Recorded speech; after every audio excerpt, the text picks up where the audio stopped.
Chapter 401. After a long rest, my eyes finally open. The white void of the isolation pod that surrounds me fills my vision, and I take in a deep breath of mana-infused air. I'm unsure how much time exactly has passed, but I do know there can't be more than 24 hours remaining. Based on how my joints, muscles, and bones feel, I assume I just slept for roughly 10 to 12 hours. With the massive influx of mana, it's almost like I've used my hibernation skill to heal all my fatigue and injuries. I take off the remains of my salamander's cloak and sai, placing it into my item storage and freeing up a new slot in my gear possibilities. Considering the fact that I usually only use one weapon per fight, and I hold my wind daggers and midnight dagger on me as backup to switch out, I could technically add on gear in these areas too. So, I could add 2 new items, possibly just leaving one slot open in case I want to wield 2 blades at once. I take out my sword and examine my armor as well, making sure my blood-bonded weapons have all properly healed and let out a sigh of relief once they do. I murmur under my breath. Looks like I just need a new cloak, and maybe something to protect my hands. I don't want to go through that horrific pain again. I need to get stronger gear to prepare for a fight with a being with those heightened soul energy capabilities. Most importantly, I need to raise my chi capacity and fast.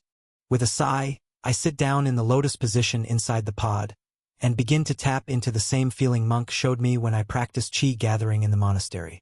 There is far less chi in the air here, but I can still sense an unusually high amount. It's actually much more than the open air outside, and as my mind slips away to a calm state of being, my subconscious gets to work. I took a chi pill before entering the pod, and a rush of energy filled my core to the brim. All of the excess energy slowly seeped out of my body because I can't hold anything above my natural saturation point. However, this is a closed-door pod, almost like a miniature pocket world. I can faintly sense traces of chi leaving through the borders of the containment casing, but a majority of it is staying inside. It circulates around the small white room and continuously lands on the outer layer of my body. I'm only capable of naturally gathering chi so fast. The absorption rate is more instinctual, like breathing rather than an active action. While my eyes are closed and I concentrate on the circulation of chi throughout my body, the chi in the atmosphere naturally gravitates toward me at a faster rate. The difference between sitting and cultivating and walking through an area high in chi density is not astronomical, but it is noticeable. My only drawback is time. After another few hours of gentle gathering and relaxation pass, my mind gradually falls back into the confusing spiral of replaying the fight with the Wraith over and over in my head. I need a major power-up, and I need it now. I fall in and out of a restless chi gathering cycle for the remainder of the time in this pod, but for some reason, everything clicks the moment the metal door of the pod opens on its own in front of me. Mana and chi are released from the small containment pod, and I whisper under my breath, I need to go back to the Titan's domain. Feeling like I just had an epiphany, I step out of the pod and look around like this is a whole new world. I always kept the thought at the back of my mind that the Titan's domain could be used to train my mana control up in an emergency situation. But ever since Ember's warning about scaring them away and their decreasing numbers the last time I used them to train and defeat the behemoth on the 20th floor of the labyrinth, I've been hesitant to go back. If you come across this story on Amazon, be aware that it has been stolen from Royal Road. Please report it. On top of all of that, the act of sitting in a blank white room for days and weeks on end is a mind-numbing experience. Last time I left that white-walled prison, I was not the same since. I let out a long sigh, pacing back and forth in the small room for a few minutes, thinking about preparing better. If I buy enough food, water, comfort items, and entertainment, I could stay in there much longer with less of a problem. I have 10 chi pills left in my silver case. If I were to use all of them, flooding the Titan's domain with chi just like I did an isolation pod, I wonder how well it would act as an insulator, and how fast I could grow without the burden of a time constraint. These isolation pods slow down time, but as far as I know, the Titan's domain brings time to a halt. Or at least the dilation is so large, it seems that way. The grin across my face widens as a plan begins to come together.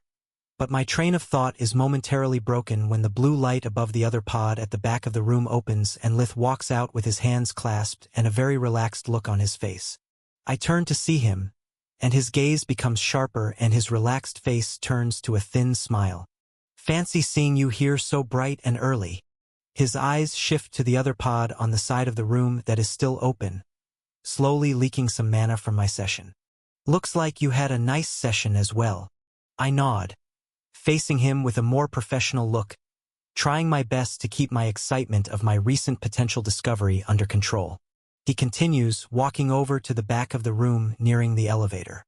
Well, I do have a meeting to attend to, but I have come up with a reasonable counteroffer to your demands last night if you'd like to hear.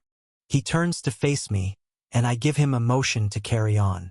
Sure. Lay it on me. He smiles. Well, I think giving you authority to fire or hire new craftsmen from the team I provide is reasonable. If by chance you have the connections to form your own team capable of doing the volume necessary, that is fine by me. I cross my arms and grin back slightly as he carries on. The guards, on the other hand, I'll have to push back on this point. I'd like some of my men stationed in Sector 2 permanently. I run a business of trade and information. It's in my best interest to know what's going on everywhere at all times. My expression changes to one of distaste, but Lith explains further. We're still waiting on the details of the current Sector 2, but if you end up forming a place of operations there, I will promise to give you full privacy for you and your teammates. My men won't go near it, just like this tower is in Valor City, a safe and private state of operations. I nod and relax more as he goes on. Then lastly, the trade profits. Although it is a bit of a stretch, me giving you so much help to establish this business and you taking all the profits in return, I'll accept this portion of your initial ask. My eyebrow raises, as this was one of the points I was sure I'd get kickback from.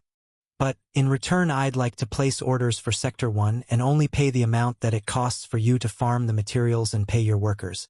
Every other deal you manage to land, you'll get to keep 100% of the profits. I pause and think about it for a moment, but I'm unsure how to counter everything he said in a quick manner. He's respecting my privacy, promising full autonomy and no prying eyes, but wants rights to place guards and eyes around the territory itself. On top of that, he's willing to give up a % of global trade profits in order to get his own products at a highly reduced cost. Interesting. I'll have to think on that too. I think we're getting much closer to a middle ground. Lith smiles again and turns to open the elevator door. I think you're right, we are. Take your time. We still need intel from Fisher and Lydia before we can fully consolidate a deal anyway.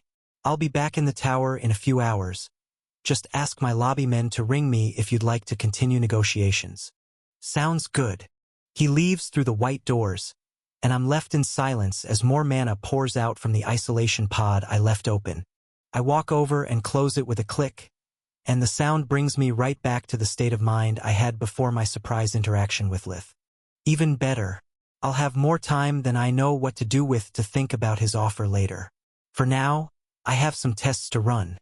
I enter the elevator, put on my ring of concealment and activate my skill, then use the Red Ogre dungeon access to teleport myself back to Vice City. I walk out in full disguise and make my way to the commerce section of the city. It's barely 6 in the morning, and the sun isn't even fully up yet, so not many merchants are active at this time of the day. All of the outside shops are closed up, waiting for the morning rush of trains full of hunters to come in.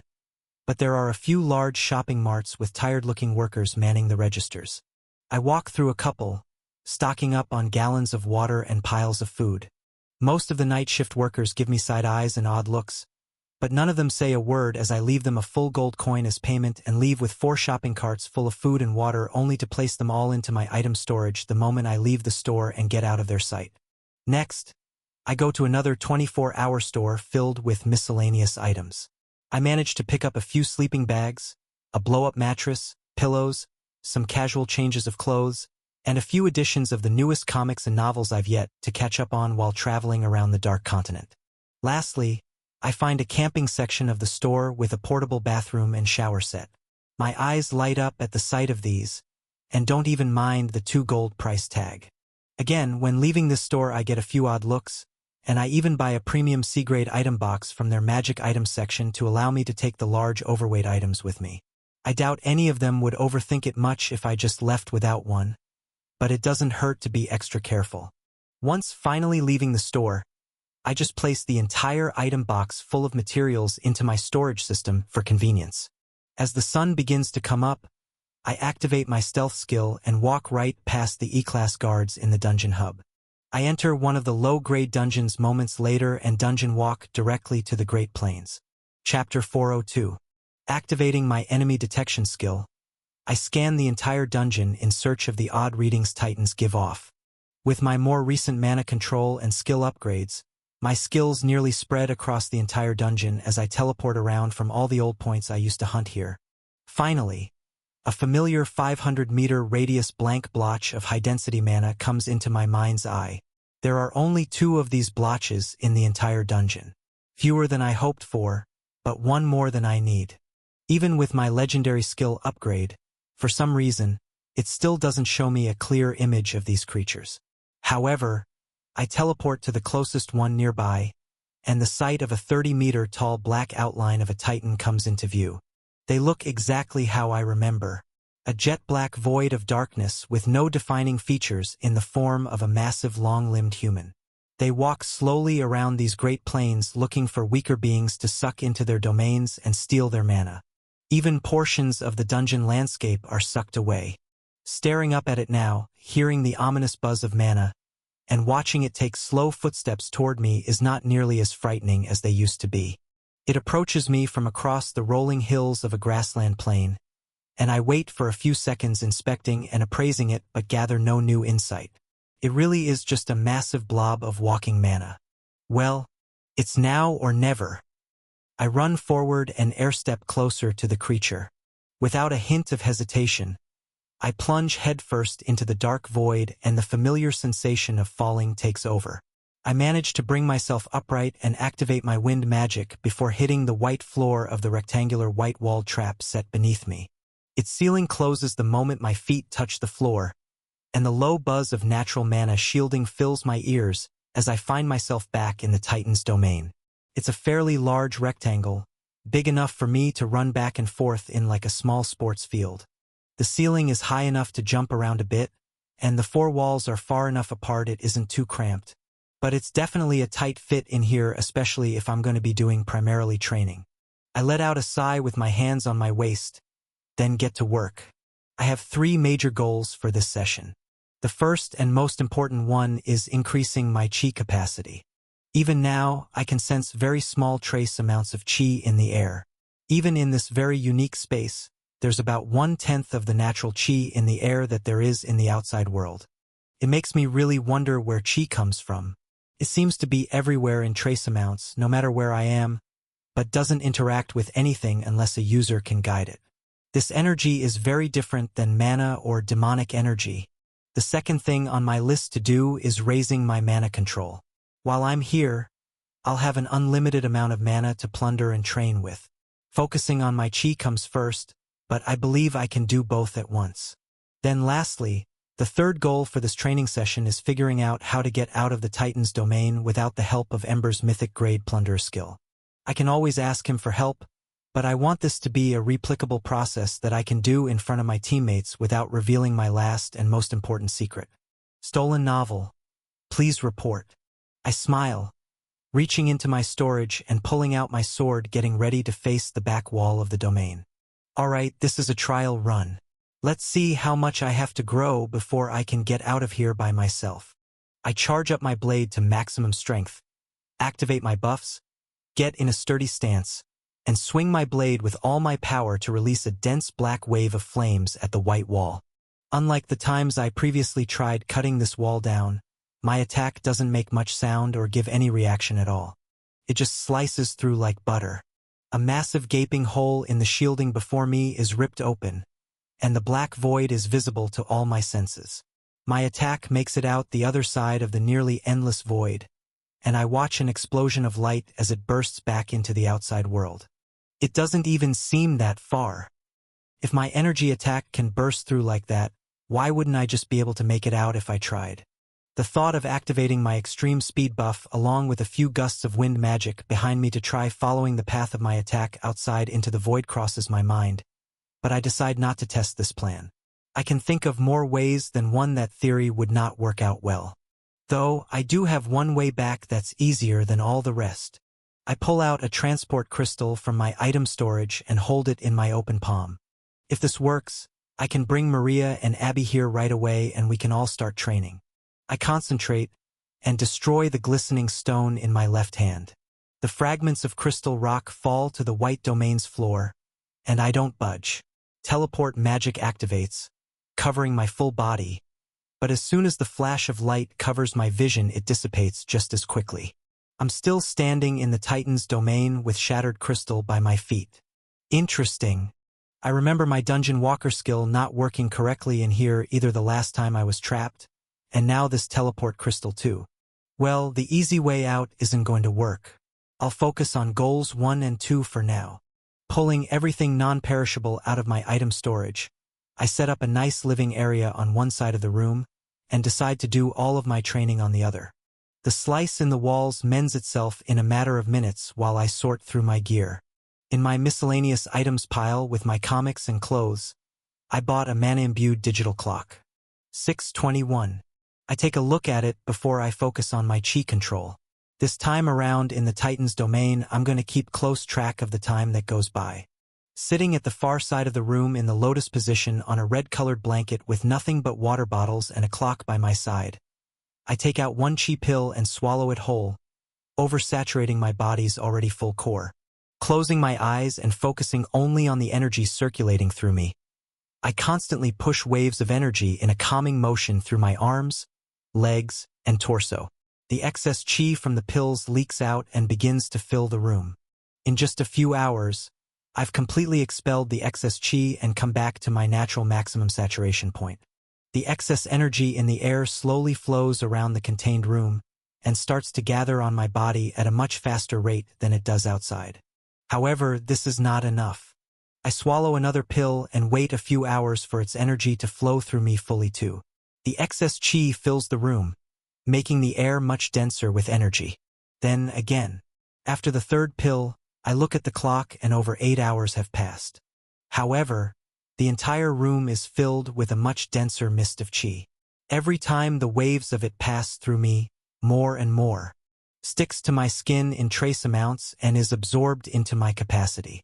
The density of chi in the domain is nearing what it feels like to gather energy inside Monk's Monastery. I continue to take the pills, oversaturating my core for 20 more hours straight until the room is completely full and I'm entirely out of pills. The amount of chi that escapes through the micro-tears in the walls is so minuscule, I can't even sense any leaving. By the time I'm finished, the density in here is almost 3 times as much as it is in the monastery, and I can feel my rate of absorption increase just slightly as the density in the room increases. It's not exactly 3 times as fast, but the difference is noticeable. Now that everything is contained inside, I won't be attempting to break through the walls again anytime soon for fear that the energy may seep out. However, I do test plundering mana from the floor below me and activating all my buffs to burn through MP while simultaneously cultivating chi. It doesn't affect the absorption rate at all, and allows me to comfortably burn through 5 to 6,000 MP per minute at a fairly constant rate. I could do more, but this is the perfect rate to use my self-regeneration ability to heal my fatigue just as fast as it naturally builds up. I let my mind wander and enjoy the peace and quiet. Chapter 403.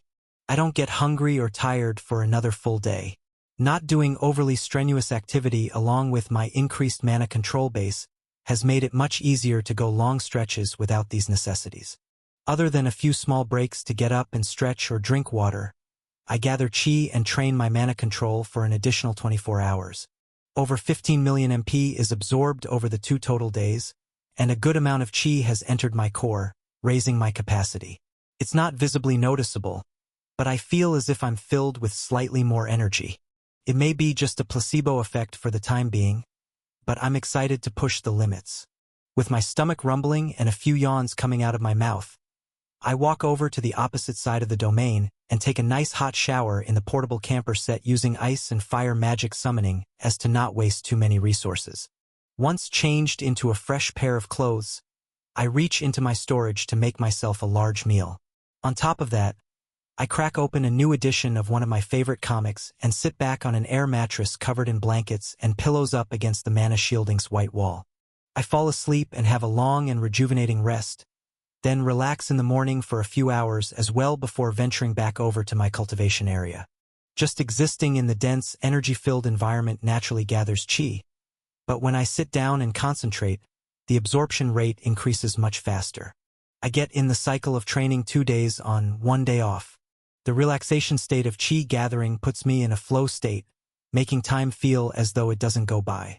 All I have to do is focus on naturally moving my qi around in a constant pattern around my body, while letting my perception and stat-boosting skills activate at a low rate while my plunder skill replenishes my MP. I get into the rhythm of a zombie-like trance where the only time I need to stop is for water breaks and, of course, food and sleep once roughly 48 hours is up. On my 24-hour off cycles, I read, sleep, and journal. Using a few notepads, I meticulously write down what I was doing last in the world outside over and over.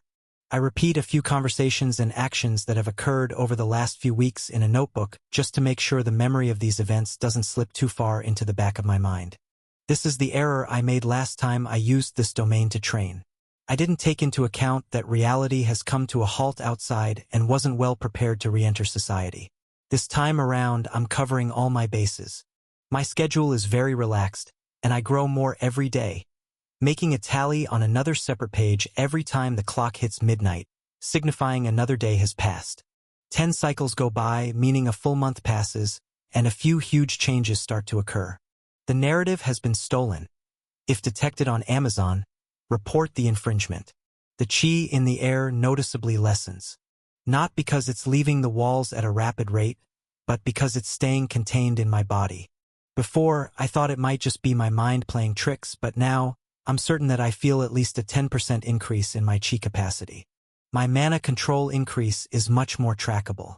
I've processed over 150 million MP, and I'm practically glowing with extra power.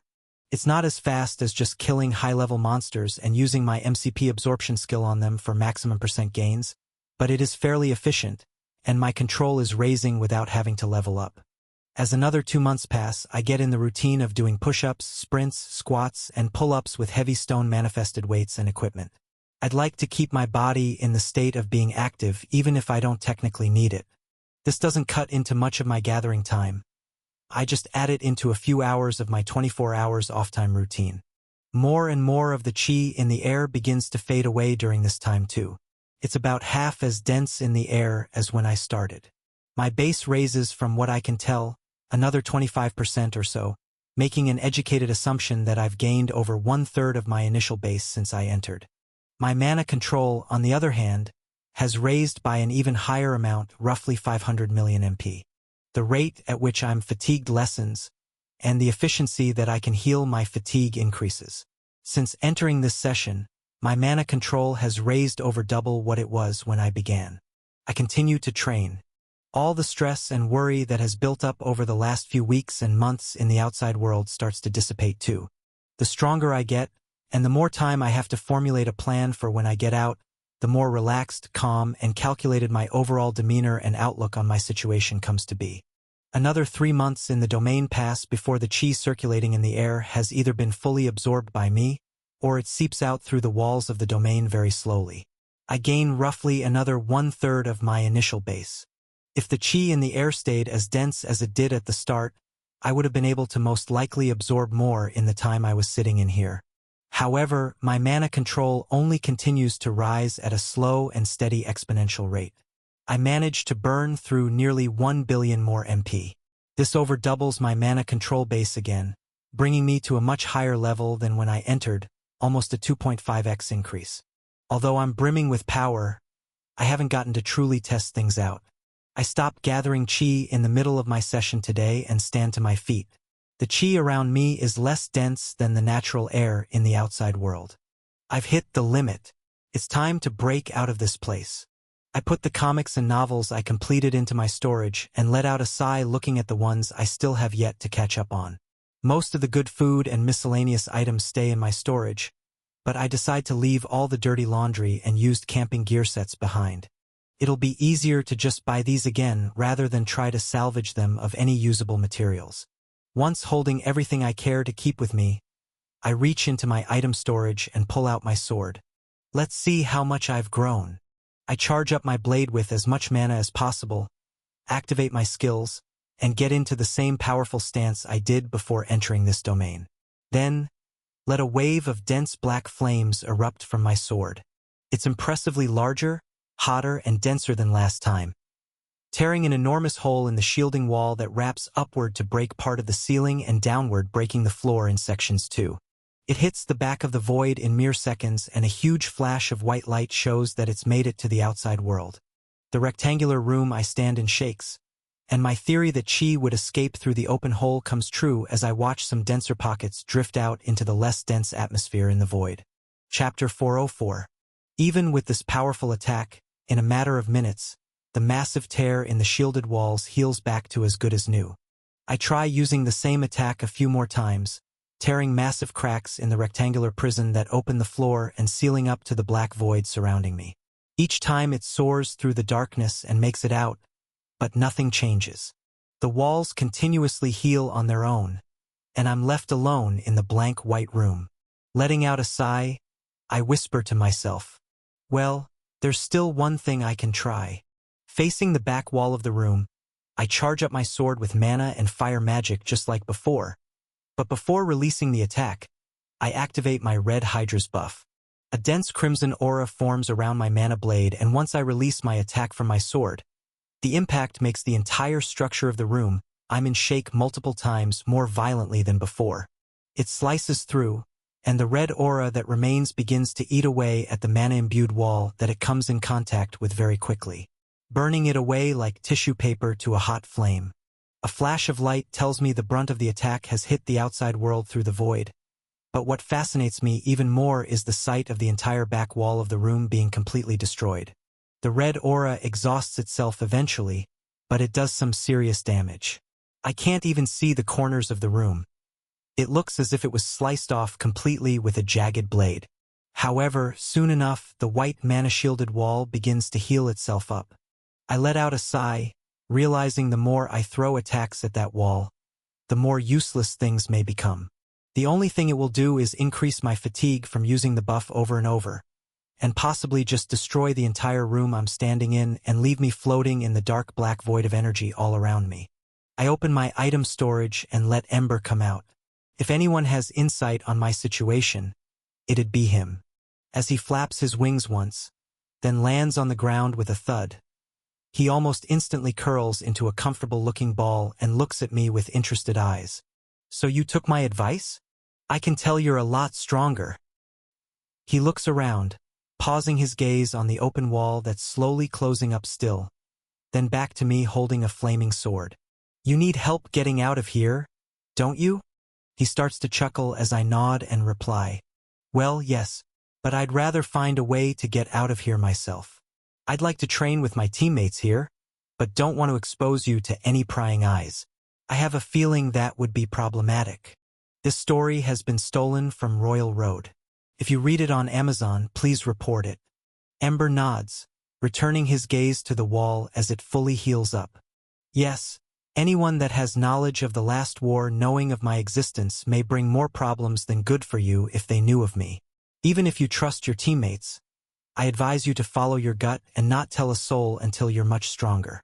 I raise an eyebrow at his mention of a war, but reply with a much more important series of questions. So, is there any way for me to break out of this domain myself? My attacks are much stronger than before, and my Hydra's buff increases that attack power by a considerable amount too. But that doesn't account for the void around us. It doesn't seem to have any effect on it, and I'm hesitant to dive into it without knowing the dangers. Ember smiles. Well, to put it bluntly, you're too weak. The Titan's domain is a pocket world formed by magic far greater than your own. It is supposed to be a trap impossible to escape. The only reason we can is because of my skill that retained its mythic grade status. Time-dilated pockets of space can only exist when immensely high-density amounts of mana are stored in a small place. I nod, crossing my arms trying to follow along as Ember continues. We're just packets of information stored inside a small domain deep within a Titan. Think of this domain as its own dungeon. Can you throw energy attacks at a dungeon floor enough times and break out? No! A Titan's domain acts no different. It's just a much smaller version with more mana. This leads to very odd space and time-bending properties. The only way to weaken its defenses is to turn off its energy sources entirely, similar to collapsing a dungeon and forcing a dungeon break. However, we're the only monsters inside this pocket world trying to get out. I respond in a disappointed tone. So there's no other ways to get out? What about jumping in the void? My energy attacks can make their way through, why can't I? Ember replies, are you sure they leave the void? My theory is energy distorts more and more the closer it gets to the outer edge. The flashes of light and disappearance may just be the attack dispersing into the darkness. Then he sighs. Though I could be wrong, I haven't studied these domains very much. The Void Creeper's rifts are rare to come by, even more so than demonic ones in recent times. I reply, so it's just not worth the risk. What if I increase my mana control high enough to the point where my legendary plunder skill has enough power? Or maybe if I just upgrade Dash. The idea comes to mind and I immediately open my status with my all-seeing eye activated to check how many PP it would take to upgrade my skill further. I had planned to save up all of these points to use on absorption, but if this is an easy fix to my issue, it would be worth a shot. My eyes widen at the sight of glowing blue text before me displaying the details of my plunderer skill. Below it is a grayed out text box showing how much an upgrade would be. Upgrade. Legendary grade, Dash. Mythic grade. 1000 PP. Yes. No. Even at the increased rate I'm gaining PP with the help of my absorption skill, this option is far out of my grasp. I look back to Ember with a hopeful gaze. What about Chi? My Red Hydra's buff did a lot more damage than my base level mana attacks. What if I just continue to raise my Chi capacity and tear it open with pure power? Ember thinks for a moment, then responds again. It's possible, but highly unlikely. You'd need to awaken a very specific soul energy designed to drain energy. On top of that, you would need to be much stronger as well.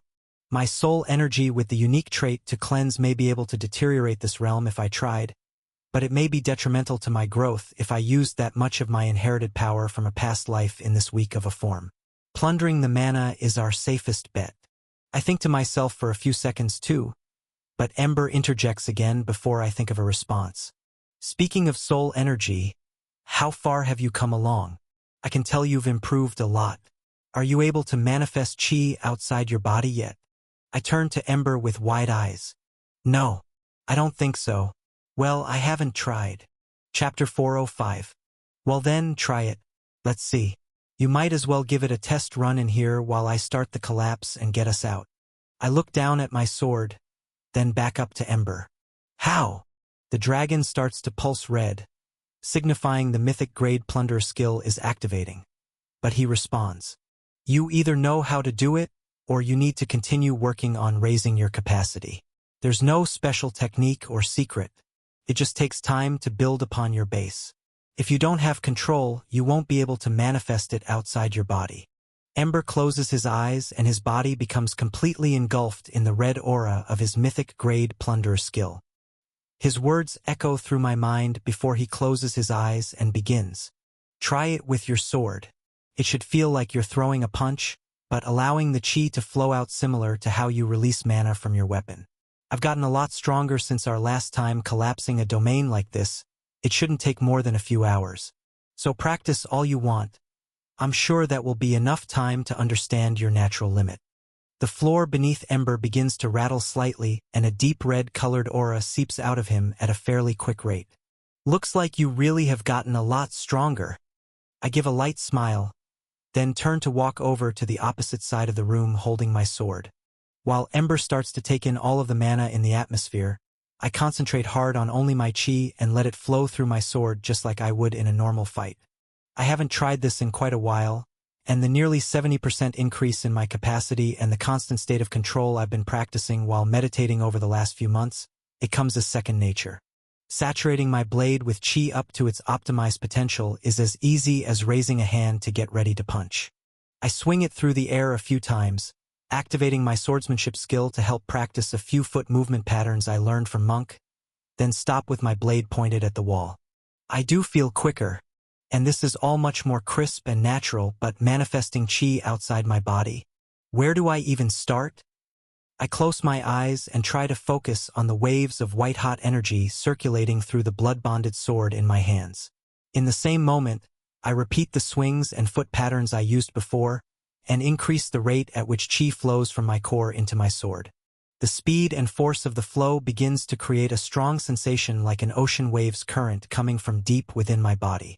The waves of chi clash against the outer edges of the blade as I continue to practice the movements and become more in touch with this increased power. As the crashing waves collide with the edges of my blade, particles splash out into the open room, and every strike slices through the air with increased vigor.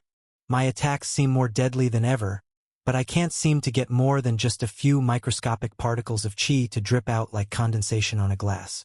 Unauthorized use. This story is on Amazon without permission from the author. Report any sightings. It's progress, but I still need something to test it on to know what its true capabilities are. My eyes open, and I see Ember's cloud of red aura has expanded even further, and the portal of domain he sits on is beginning to fall away already. I don't have much time. I smile and my focus shifts to the nearest white wall to my left side. Using the same technique as my test run, I begin slicing through the mana-shielded wall as if it's made of styrofoam.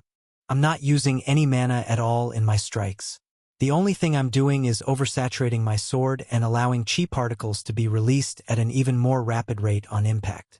For the next hour or so, I slice holes in the back wall of the domain over and over, getting better and better at releasing trace amounts of chi through the edge of my blade. The hundreds of cuts in the wall heal up almost as fast as I make them, and the small amounts of chi that escape from my blade float off into the endless void around me. Once the red aura from Ember's skill fills the entire room, I simultaneously come to a halt in my training. Ember was right, there is a limit. For the first few dozen strikes on a real target, it felt as if I was improving each time, releasing more and more chi in each attack. However, once I got used to the feeling, and even releasing energy became almost second nature, the natural limit to my attack is met. What started as just a few tiny particles is now a faint mist. After all of this, about 30% of my chi base has been depleted. A single chi pill will bring me back to full without a problem. The depletion rate is slightly faster than normal training with my fists. It is still sustainable for long battles, but I can tell if I raise my capacity and control, I'll have the ability to release attacks that use up higher percentages of my entire base. While pondering this, content with my progress so far, I let all the chi in my body and sword trickle back into my core and prepare to meet the outside world again. Ember's mythic grade plunderer skill begins to take up more and more of the area, and the white-walled structure around us begins to crumble. It's just like the time before. Once it starts, the reaction won't stop, and I let out a wave of fire magic nearing the end of his plunder to help break down the dwindling outer edges of the domain. A multicolored flare of light leaves us both on the grassy dungeon floor of the Great Plains moments later. Ember wakes up from his slumber-like state and I point to the sky. "Want to stretch your wings before I get back to work?" I air-step onto Ember's back while he flaps his wings and flies high up into the sky, into the artificial dungeon clouds and away from anyone's sight. As we soar through the air, I fill him in on the progress of my chi, and he explains that this is a very good start. The gathering and meditative state has brought my control up considerably, so practicing more won't do much more to raise my ability. More time and more chi will. Aside from that, as I look out at the open dungeon, my mind feels crystal clear. I read through my journal to make sure I know exactly what I have to do next. Abby and Maria are still in their training session high up in the Vice City Labyrinth.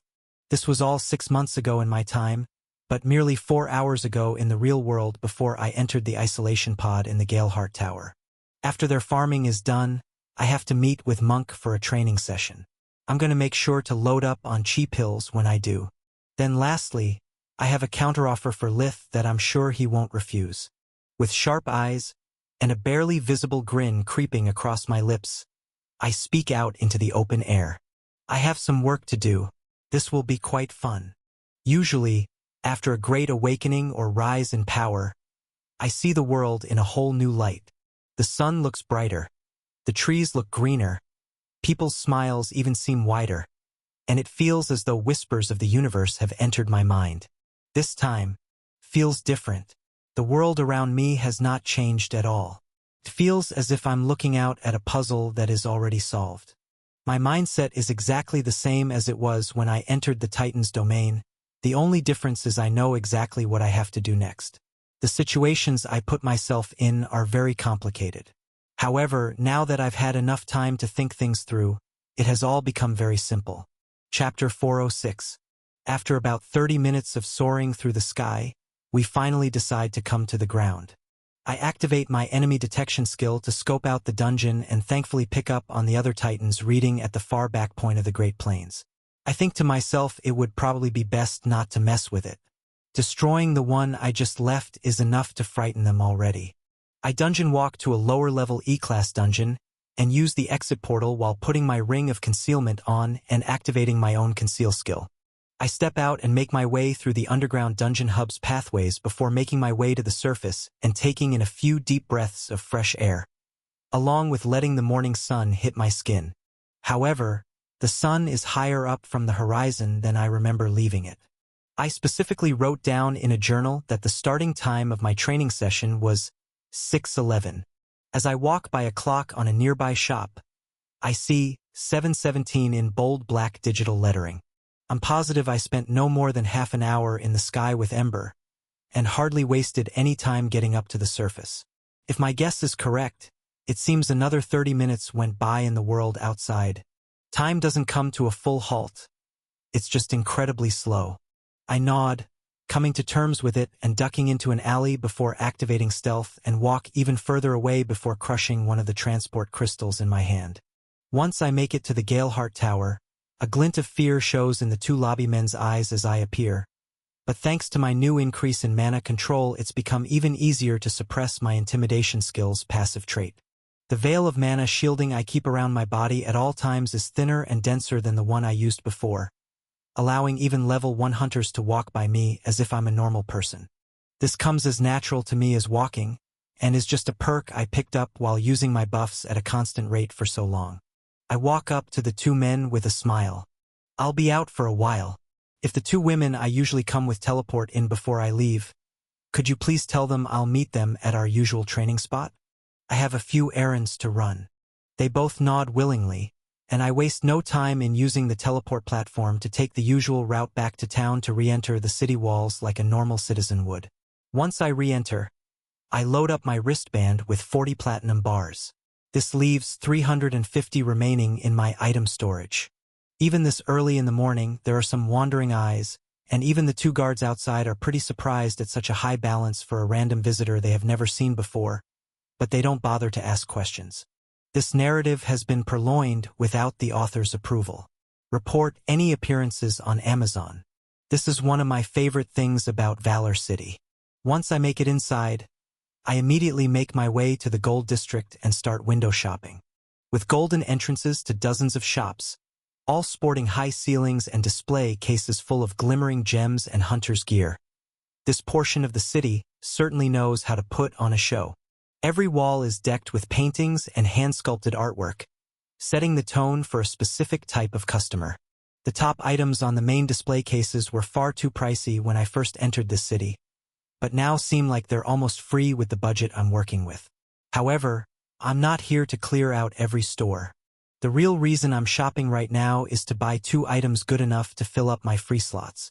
Along with that, any stones or gear that look like interesting crafting materials will be perfect. I walk around for about 3 hours, ducking in and out of shops. The streets aren't too crowded to begin with, but by the time the sun comes fully up overhead, and the time passes about 11 a.m., the shops become overly crowded with people. However, I get exactly what I need from 2 of the highest-end shops in the city. Cloak of Total Darkness, plus 120% mental strength, plus 105% agility, plus 50% perception. Enchanted Lightweight Gauntlets, plus 125% defense, plus 90% strength. I put both items on immediately, and their effects take place instantly. I even take off my ring of concealment to see how they both look in a mirror on a shop's wall. However, I still keep my face disguised. The cloak was 3 platinum after haggling down the shopkeeper because it was their most expensive item in the shop. Along with it, I spent an extra 1.5 platinum on dozens of stones, gems, and miscellaneous items with buffs ranging from 30 to 80% in all categories. Nothing stood out extraordinarily, but there'll be interesting things I can test out using my crafting skill in the future. The cloak makes me feel lighter on my feet and more nimble, and its jet black sleekness matches my other gear very well. The perception increase is a very interesting unique stat boost. It feels similar to adding an additional greater demon's core to just my perception. Or, in simpler terms, activating my all-seeing eye at a very low frequency at all times without using any excess mana. I purchased the gauntlets from another shop. They were just under 2 platinum in total, and have pretty basic high-level defense and strength-boosting stats, but they are made of a lightweight shiny silver metal that fits over my hands and forearms so smoothly it feels like I'm wearing silk gloves. It even has a form-fitting hidden ability that avoids my rings and allows the gauntlets to fit skin-tight, making the jewelry sit outside of the shimmering metal. The urge to blood bond and craft unique attributes into these 2 extremely unique high-grade items is very strong. But if the last 6 months taught me anything, patience is key. I smile at the final shopkeeper after cleaning out his entire miscellaneous section of gems and interesting-looking crafting materials for another 2 full platinum before walking out the door. Buying some of the highest-grade items in the city available for public purchase was actually much easier and far cheaper than I imagined they'd be. I'm sure if I used Litha's name or visited the auction at the right time I could find different items at better prices to suit my taste. But, for what I'm looking for right now, I got exactly what I needed. I leave the gold district and make my way into the platinum walls.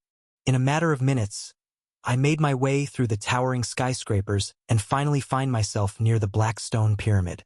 With a smile, I enter, walking past the 2 robed men in the dark entrance hallway without them even batting an eye.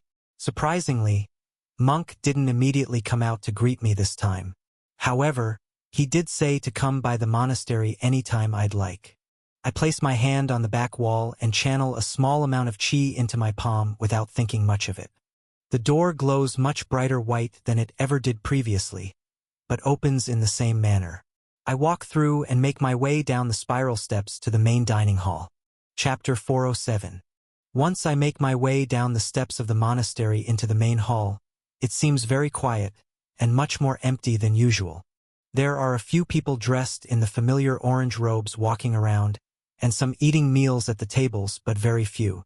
I make my way toward the usual training room and press my hand on the door to open it. To my surprise, I see Monk with both of his hands raised in the center of the room as I enter. The chi within his body is glowing hotter and flowing faster than I've ever seen it before.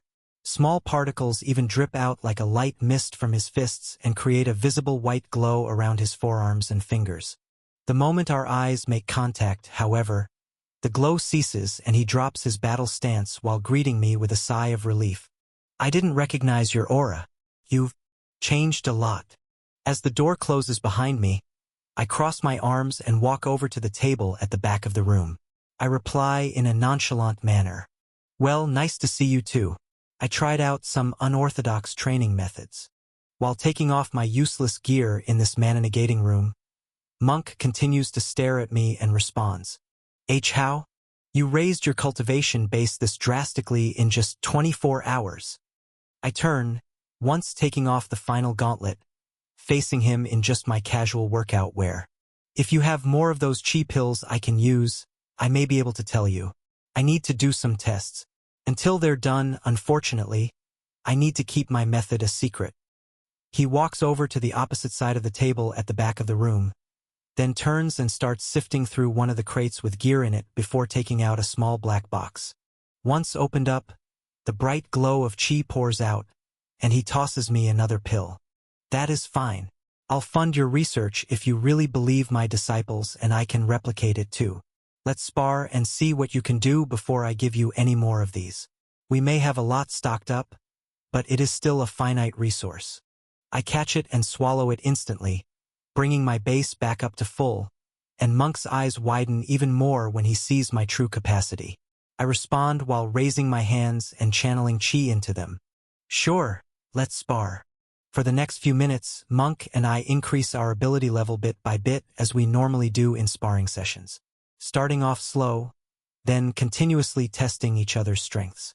My movements flow much quicker, and I'm more graceful on my feet, having to use less chi to get the same effect as our previous sessions. My eyes are more focused on his footwork and chi flow, rather than just blocking punches and sending my own back. I match Monk's speed and power to perfection the faster paced the mock battle becomes. Eventually, we surpass the skill level point at which our last spar took place, but neither of us slows down at all. If you encounter this story on Amazon, note that it's taken without permission from the author. Report it. Our punches become more full with chi, and it even gets to the point where on impact, small particles come flowing out, creating the sensation of two tsunamis crashing against each other and spraying hot energy around the room. Loud cracks echo through the training room, and I even begin to see sweat droplets form on Monk's forehead. Another 15 minutes pass as I begin to near my full strength, and by the looks of it, Monk is nearing his too. Both of our breathing begins to get heavier, and we both become covered in sweat. We both burn through over 10% of our energy stores in just a half-hour session. Excess chi fills the room, much denser than it was when we started, and Monk's usual serious straight face shows signs of a joyful smile. Eventually, we stop and step back from each other, and Monk is the first to bow. I return the gesture out of respect as he begins to speak. You've really managed to start summoning visual chi in just a few days. I thought at your growth rate it'd still take at least a year, or maybe a few months if you spent some time in our most chi-dense gathering room, but dash. He pauses and looks at me again with a curious gaze. Somehow you've managed to defeat the most powerful opponent in the world, time. At the same moment, the door at the side of the room glows white and opens as Abby and Maria walk in with smiles wide as can be. As I turn my head, Abby is the first to speak up. You missed out on one of the best farming sessions ever. We got all the materials we needed, and even some extras on a higher floor. They both chuckle and begin to take off their gear on the table next to mine, and Maria speaks next. But it's okay that you didn't come along. It seems like your rest healed you up more than fine. They both walk over in more casual clothing, and Abby questions me with a tighter gaze than usual. Now that I have a better view, you look a little different than before. Stronger. I reply, choosing my words carefully, and remembering what I wrote down in my journal about where my conversation with Abby and Maria left off last 6 months ago in my perception of time. Yes, that matchup in the 8th stage gave me some new insight into how strong we're going to need to be. Let's just say, I've begun experimenting. Maria jumps in. Oh yeah? You said you'd explain what happened in your match. Let's hear it. With everyone's interest in the room piqued, I shift the conversation toward the matchup last night in the real world's time and recount the events as best I can. From the force field-like energy balls, to the flesh-melting soul energy of the Wraith, and some energy from the Red Hydra's buff permanently disintegrating from my stores. I tell them everything. The shocked look on all their faces only grows once I describe the encounter with the Royal Guards and the fact that the Dark One knows exactly what is going on and doesn't even care. After these bombshells are out of the way, I mention the fact that I'm working on a new training method to increase our chi capacities, but still need a bit of time to perfect it. With their attention so focused on the mind-blowing story of the 8th stage, this unfinished method of chi gathering isn't the main attraction. Less questions the better, but I still need support from Monk, so my plan to bring it up again interlocked with a more serious matter worked out very well. To process this information, we all begin sparring again. Maria and Abby start off facing Monk, then both of them face me as well. I keep my chi control much lower, and now I can really understand how much I progressed. What felt like actual dangerous punches from Maria and crafty moves from Abby last time now seem like slow-moving objects and not even a real threat if I were to be hit. I allow some punches and kicks to get through my defenses to simulate a very close battle, making their training to seem more realistic. But the full-powered attacks that hit me don't hurt at all. They're easily negated by increasing the density and rate of chi naturally flowing through my body in the areas of impact. After this light session, Maria and Abby spar with each other, and Monk and I have another session of very intense fighting on the opposite side of the training room. We all get a very good workout in for the next 4 hours or so, draining our chi stores to low, and showering before making our way up to the dining hall to eat and refresh our energy bases. Monk raises the question across from me at the table once we all sit down. So, how many pills are you going to need for your next trial of testing? I reply after taking a bite of food. Well, how many do you have to offer? Chapter 408. Considering we're in the 10-week training season of the year, the monastery allows each individual a maximum of 3 chi pills per week. There are over 30 members just working here, helping with cooking, cleaning, and maintenance, consuming an average of 1 pill every 2 weeks. On top of that, roughly 20 of us do extensive training using the full 3-pill max. We run through about 75 pills a week in total. However, in the off-season, we consume little to none, only taking in chi from the gathering rooms. I respond with an eyebrow raised.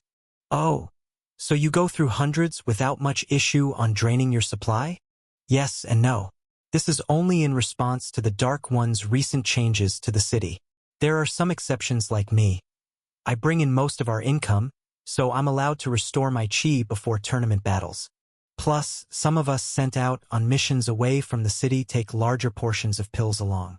And of course, I've made an exception for you 3.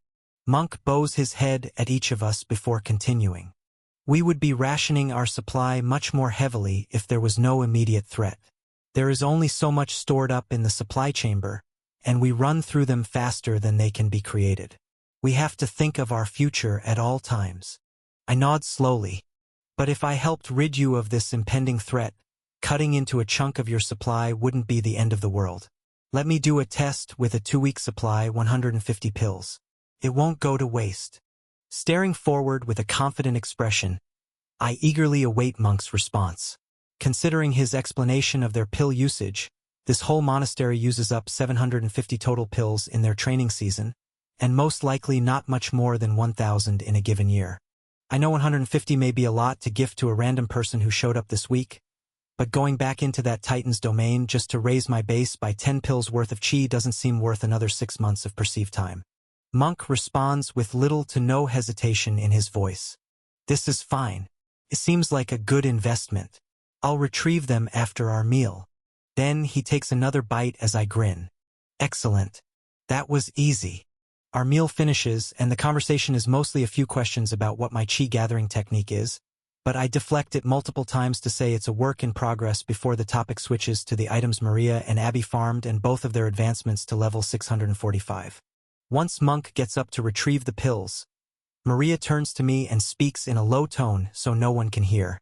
We should stop by the restaurant in the Gold District before we go to the fighting ring tonight. I want to craft some new items with our loot. I agree to the idea, but break the news that I'd like to go experiment more with chi gathering while they fight in the arena. Monk overhears the end of our conversation as he returns with a large metallic rectangular box in hand. Well, we have about an hour and a half until the matches begin. If you don't show tonight, it may build your fighter hype even further. Just leaving without a word of goodbye after a record-breaking match like that is a good marketing stunt. Higher-ups in the Platinum District will surely be curious where you've gone, and many fans will be waiting for your return. I shrug. I'll be back to give them a real show once I'm ready. After I accept the large metallic box and place it under my robe, Maria, Abby, and I head out of the monastery as Monk waves us goodbye. Update me on your process as soon as possible. I'd like to see those pills go to good use. He turns to the girls. And I'll see you in the ring tonight. In full disguise, we walk through the Platinum District together and into the Gold to greet Elin in the empty restaurant. The young white-haired woman greets us with a smile. A fully sealed room for just an hour? Right this way, we have the same one from last time ready for you. After transferring 5 gold credits through my wristband, we're brought upstairs and down the hall, to walk through 2 heavy-duty mana-shielded doors before all sprawling out on the large comfortable couch in the middle of the suite. We all take off our concealment items and disguises. Then Abby is the first to speak. So, I was thinking a new pair of boots, a dagger set, and maybe a ring too. I'm looking to upgrade my speed and agility stats even further. Over a dozen crimson speed crystals come pouring out of her item box as her eyes sparkle with possibilities. I activate my Rising Emperor's domain to share my craftsmanship skill with both my teammates while Maria reaches into her item box too. Once she opens the concealment case, the gems that glow bright before my eyes aren't exactly what I was expecting. There are 10 royal blue ice stones pouring light white and blue mist from them, but next to these, I see 4 clear-colored stones that push wisps of air in miniature tornadoes. Wind stones too? Is this what you meant by the extra item drops on the 29th floor? They both let out a chuckle, while Maria responds, confirming my suspicions. Unauthorized use of content. If you find this story on Amazon, report the violation. Yeah, these are for you.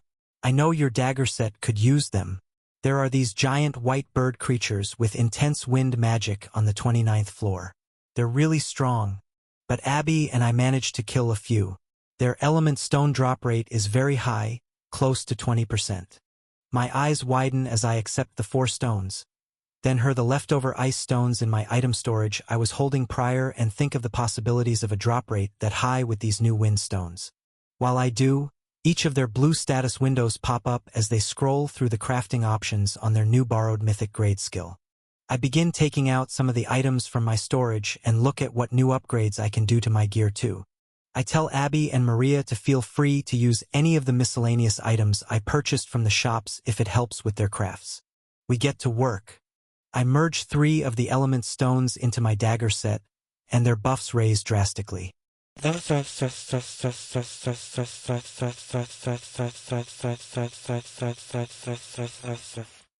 Wind Tyrant's dagger set, wind aspect, plus 137% strength, plus 120% agility, plus 118% mental strength.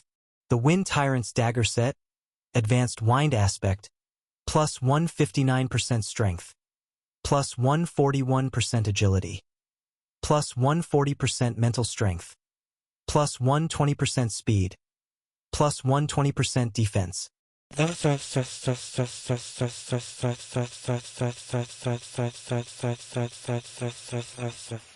Seeing the new, advanced wind aspect perk on my set makes my anticipation to check out this 29th floor for myself grow.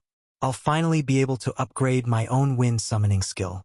After admiring my dagger set for a moment, I move on and begin to upgrade some of my lower-rated gear items.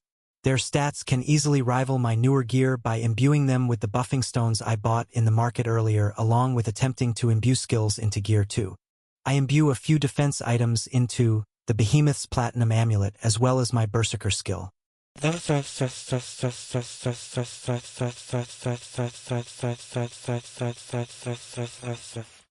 The Behemoth's Platinum Amulet, plus 111% defense. The Behemoth's Platinum Amulet, plus 141% defense, plus 125% strength, plus 125% mental strength.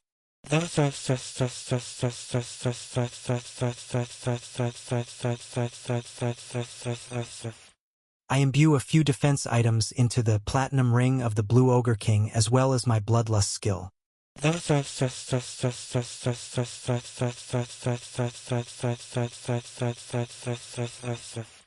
Platinum Ring of the Blue Ogre King, plus 100% mental strength. Platinum Ring of the Blue Ogre King, plus 131% mental strength, plus 125% speed, plus 125% agility, plus 110% defense.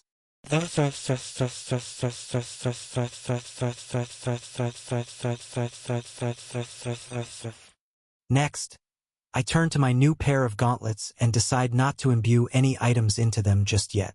However, I do imbue my body hardening skill into them, and there is a drastic change.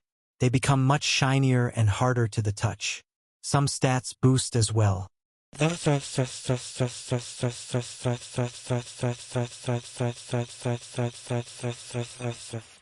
Enchanted Lightweight Gauntlets, plus 125% defense, plus 90% strength. Enchanted Lightweight Gauntlets, plus 165% defense, plus 120% strength. Hardening attribute.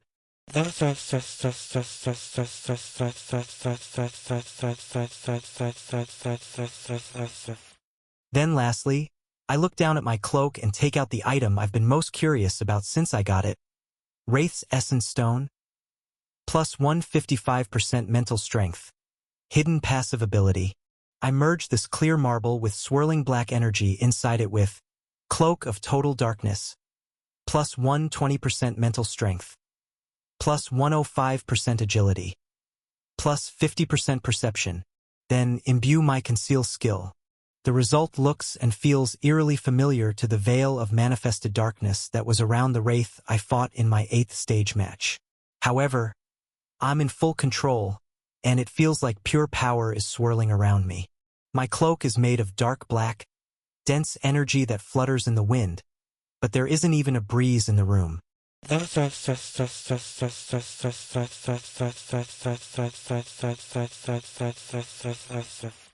Cloak of Total Darkness, plus 179% mental strength, plus 155% agility, plus 75% perception, hidden passive ability, concealment attribute.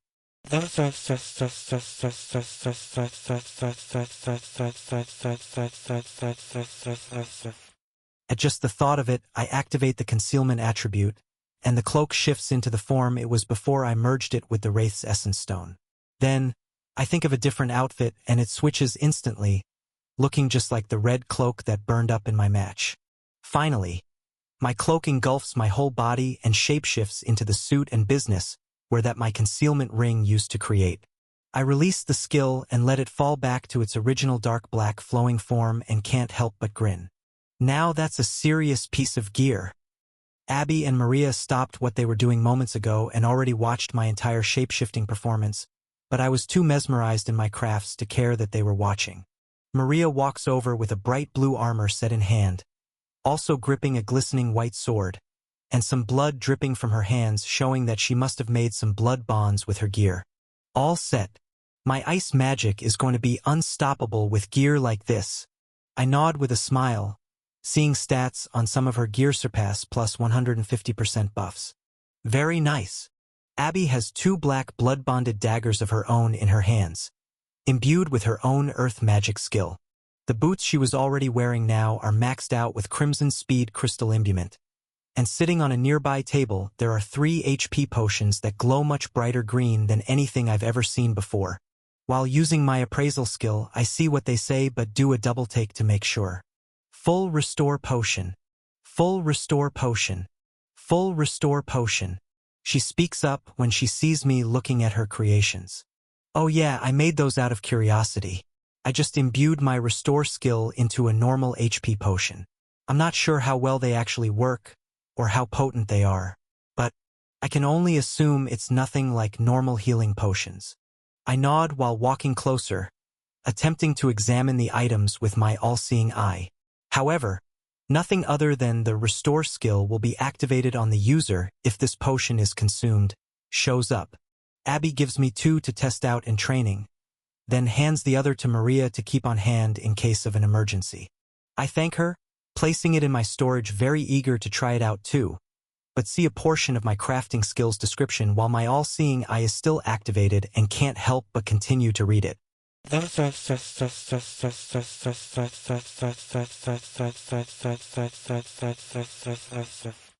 4th tier of craftsmanship, Mythic Grade, allows the crafter to mend, adjust, and create magic items with additional stat points in all categories. It also grants the caster the ability to convert these stat point categories into percentage-based buffs. The caster is capable of bonding element stones to items, making unique growth-type weapons to be solely paired with a user. In addition to outside materials, the caster is able to imbue copies of any skills or properties they own or make contact with.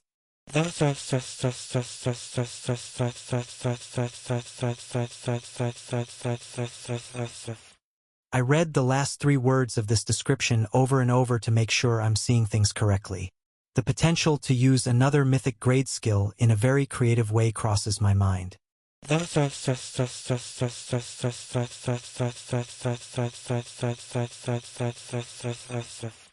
Post-chapter note.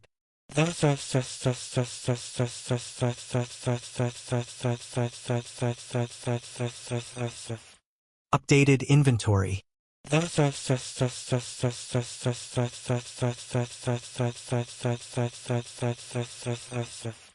Items equipped. 12 slots available post-rank up. Current items equipped. Platinum Amulet of Frost, plus 137% mental strength, plus 90% ice magic strength.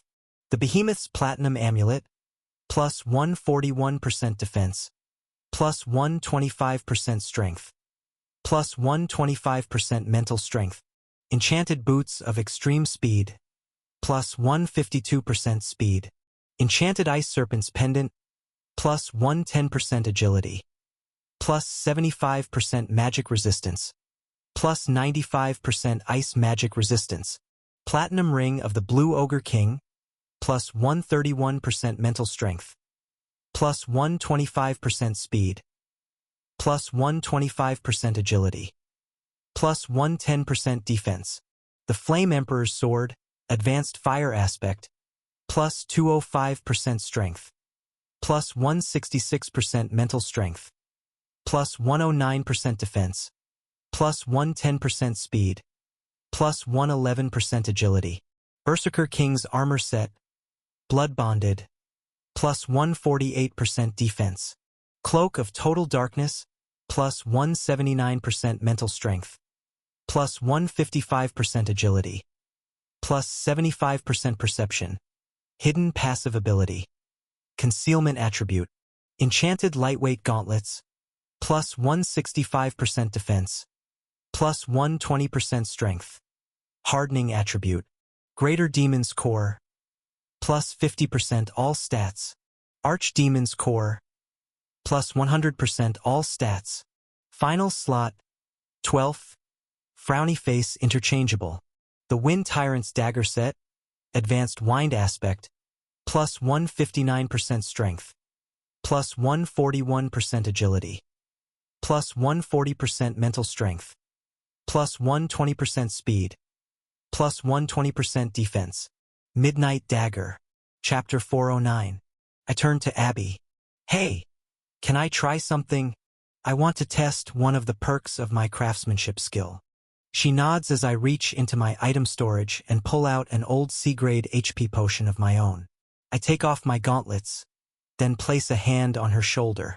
I scroll through my list of skills available to imbue into the HP potion with my mind, but nothing new shows up.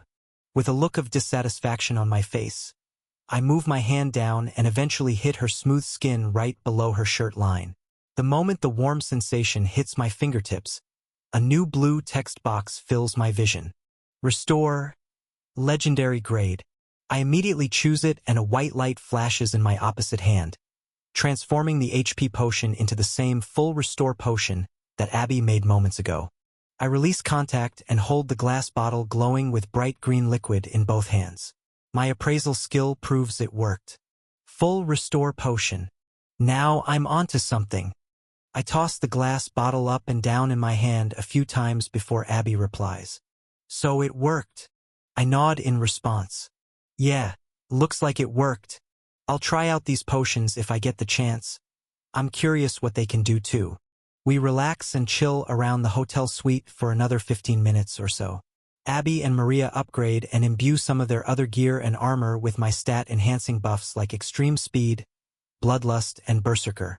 Then, we all continue tinkering with the magic items remaining from my haul at the market today, and clear out all the complimentary foods and drinks in the hotel room before finally leaving because it's getting late. Maria and Abby head off to the fight arena, while I leave town cashing out my remaining 31 platinum balance and some change before using the transport crystal to find myself back in the Galehart Tower lobby. As I make my way to the elevator, one of the lobby men speaks up. Sir, you just missed Mr. Galehart on his way out. He should be back in by late tonight if you're available. We just got news that 2 of your teammates got back from Sector 2 with information on its general state and functions. I turn my head with both eyebrows raised at this news. They made it back? Can I see them? The lobby man points to the elevator with a nod. They got in just about an hour ago, breathing heavy, and both of them were covered in dirt and grime from head to toe.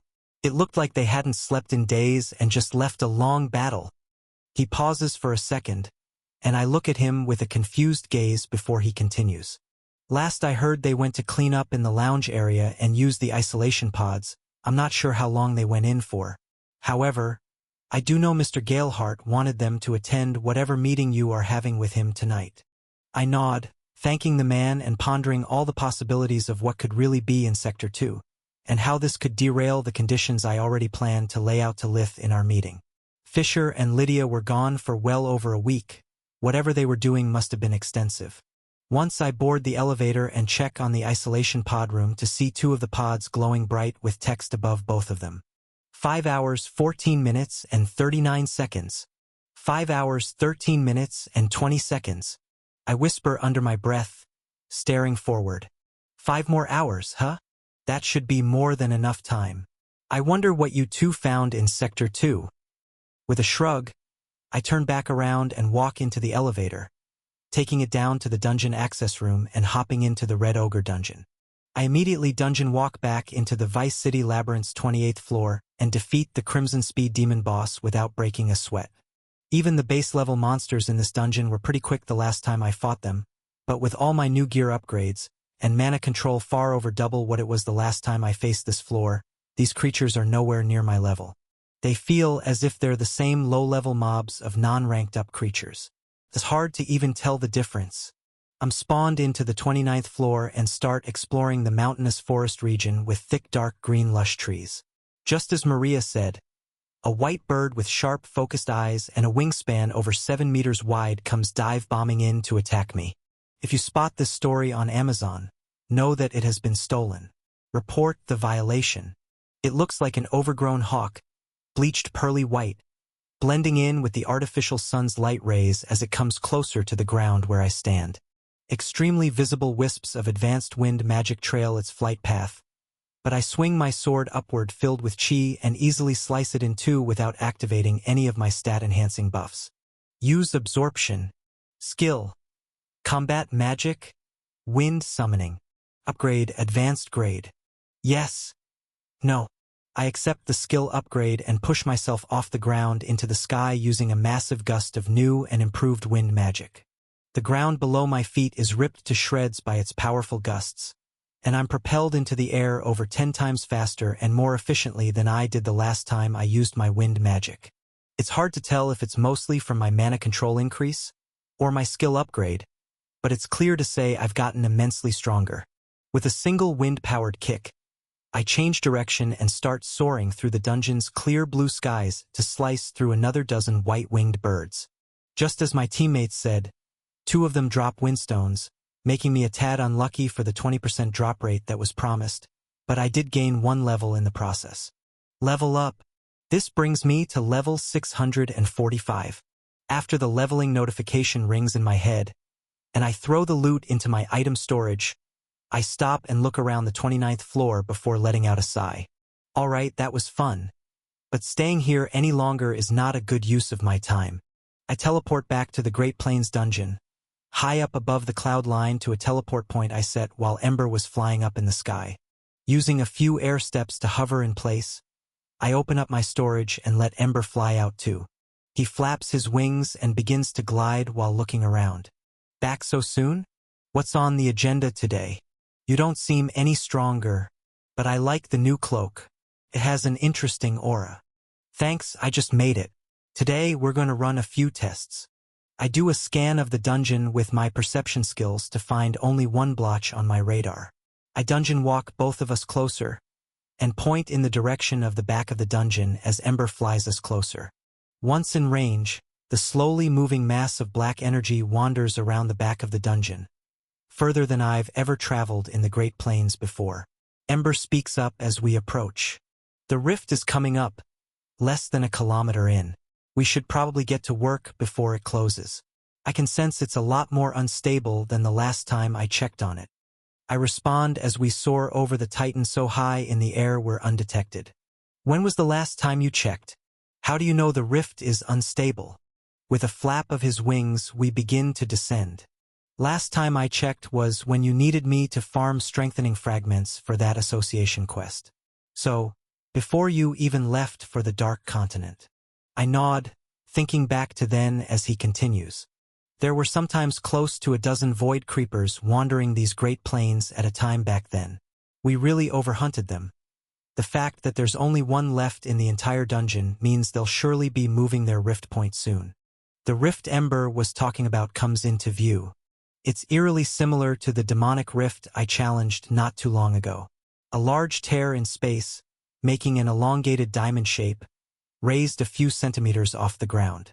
It's jet black and stands over 20 meters tall, making it almost 5 times as large as the demonic rift I challenged before. The aura it gives off is extremely dense with mana, similar to just staring into the void of a Titan's domain. Ember speaks again.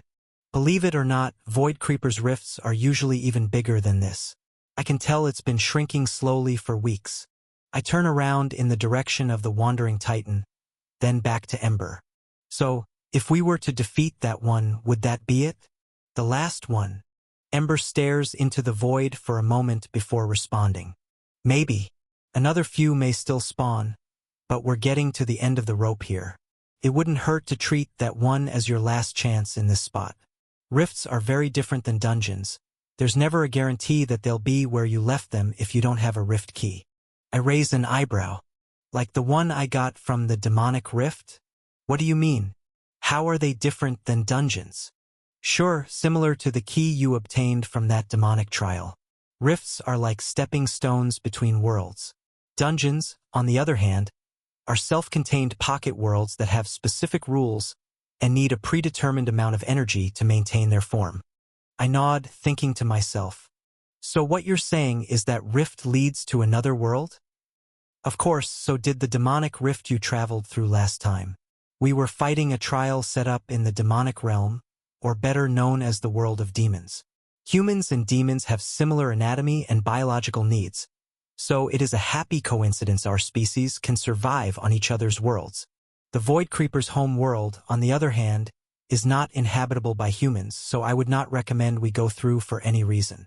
If that rift closes, there may be no way to return. There's a pause of silence as I take in and process the information Ember just dropped on me out of nowhere. Got it. Ember nods and goes back to looking around the dungeon like he didn't say anything too out of the ordinary, but my mind begins to do backflips. If rifts are pathways to other worlds, and dungeons are just pocket realms or predetermined constructs like Ember says, this puts everything into a different perspective for me. I speak again after a few more seconds go by. So a dungeon can break when too much mana is present inside it, letting monsters out, right? Ember nods. Right? Then, could a dungeon break if there was too little mana in it as well?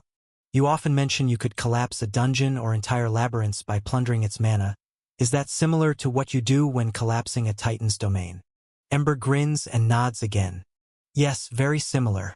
Like I said before, dungeons are just masses of highly condensed mana with predetermined rules or settings.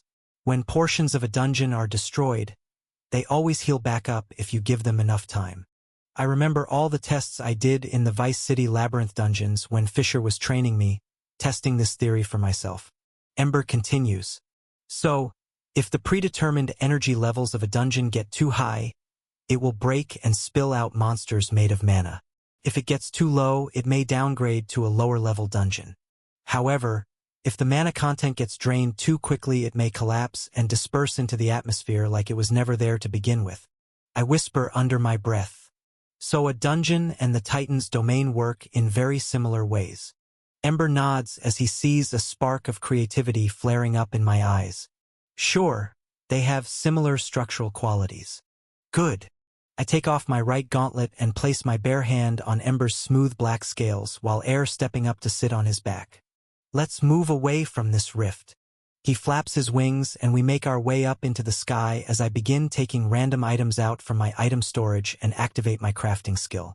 At the bottom of my skill list, available to imbue, I see Plunder, Mythic Grade. It's time to do some testing. Chapter 410. I begin holding random items in my storage with my left hand while keeping contact with my right hand on Ember's scales. attempting to imbue the mythic-grade Plunder skill into them, but I'm not getting the results I imagine I would.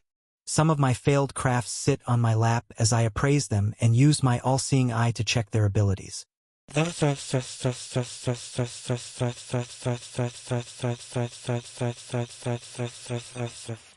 High Orc Ring. Plus 70% mental strength. Plunderer attribute.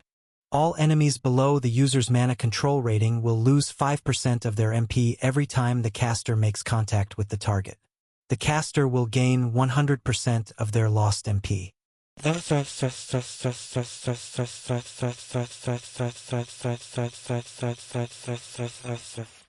Another one reads out a similar ability.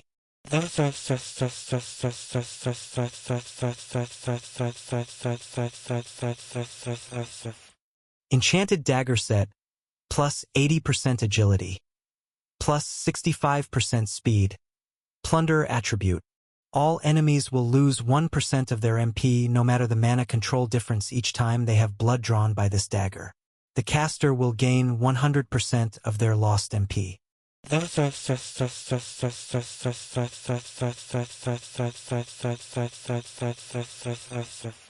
Then lastly, I even try to imbue it into a random item that can't be worn, and it transforms into a wearable necklace.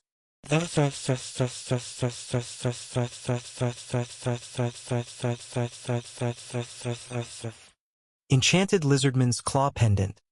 Plus 55% mental strength. Plunderer tribute. Cursed. Cursed item created. The holder of this item will lose 1% of their remaining MP every minute. If the item holder hits 10% of their original max MP with this cursed item still on their person, even if MP is restored and the item is removed, the item effects will not leave the user's status.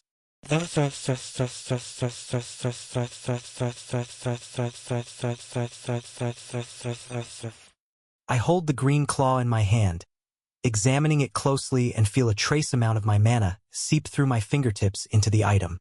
A new text box shows up in my status, under a new section labeled Debuffs with a -1% MP per minute labeling. My eyes widen, and I throw the item into my item storage.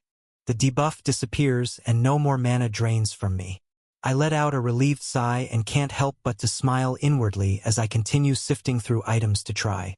I murmur to myself as I imbue more miscellaneous gear with the Mythic Plunderer skill. A cursed item, huh? This is not what I initially thought the items created would be when I imagined imbuing a mythic grade skill into them. They are very unique, and unlike any items I've ever seen before, but none of them allow me to use Plunderer at its full capacity like I imagined they would. Stolen Content Alert. This content belongs on Royal Road. Report any occurrences. It must be the quality of the crafting items. With a disappointed expression, I start placing every item back into my storage. Upgrading from no grade to special grade costs 50 PP, and upgrading from special grade to legendary grade costs 250 PP. The jump from legendary grade to mythic grade is another 1000 PP. With 1 PP being distributed for every level up, this means a hunter would need to be level 1300 to obtain a mythic grade skill naturally. This is a skill for A-class hunters only. Using high-grade D and C-grade items as crafting materials will not bring out the skill's full potential. I need something extremely rare and high-grade to mix things up, something equivalent to a B-grade rating at minimum. While sifting through my storage to try and find something worthy to interact with, my attention finally comes toward one of the element stones I recently harvested from the 29th floor. I pull it out of my storage and use telekinesis to let it hover above my left hand. Violent waves of wind magic spiral out of it, but once my crafting skill activates, and the option to imbue it with Plunderer is shown, I select yes with curiosity. A bright white light flashes and the wisps of wind around the stone only grow larger. In an instant, tornadoes of energy erupt from the stone and I feel my MP get drained down to under 50% almost instantly. Out of pure instinctual reflexes, my left arm fills with chi, and I grab the stone out of the air, throwing it downward toward the dungeon floor. Even Ember reacts to the huge disturbance in energy, opening our telepathy link as I recharge my MP from the surrounding dungeon air, while the tornado-filled stone plummets to the ground. That's a dangerous item you've created. I don't believe you want it touching the dungeon floor. I respond as Ember flaps his wings to bring us upward for a moment. Then he dives downward to follow the falling stone. My eyes sharpen on the stone using appraisal and my all-seeing eye.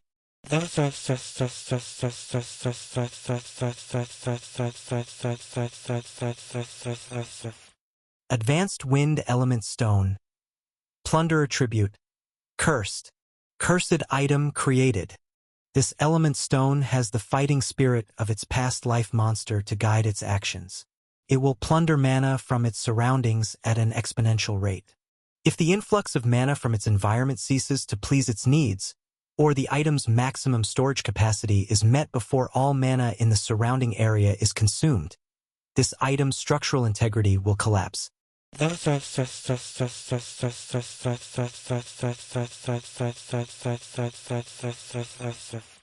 You're right. Not good. In the blink of an eye, Ember soars through the air and gets us closer to the bright white stone. The closer I get to it, the faster I feel my mana being drained again.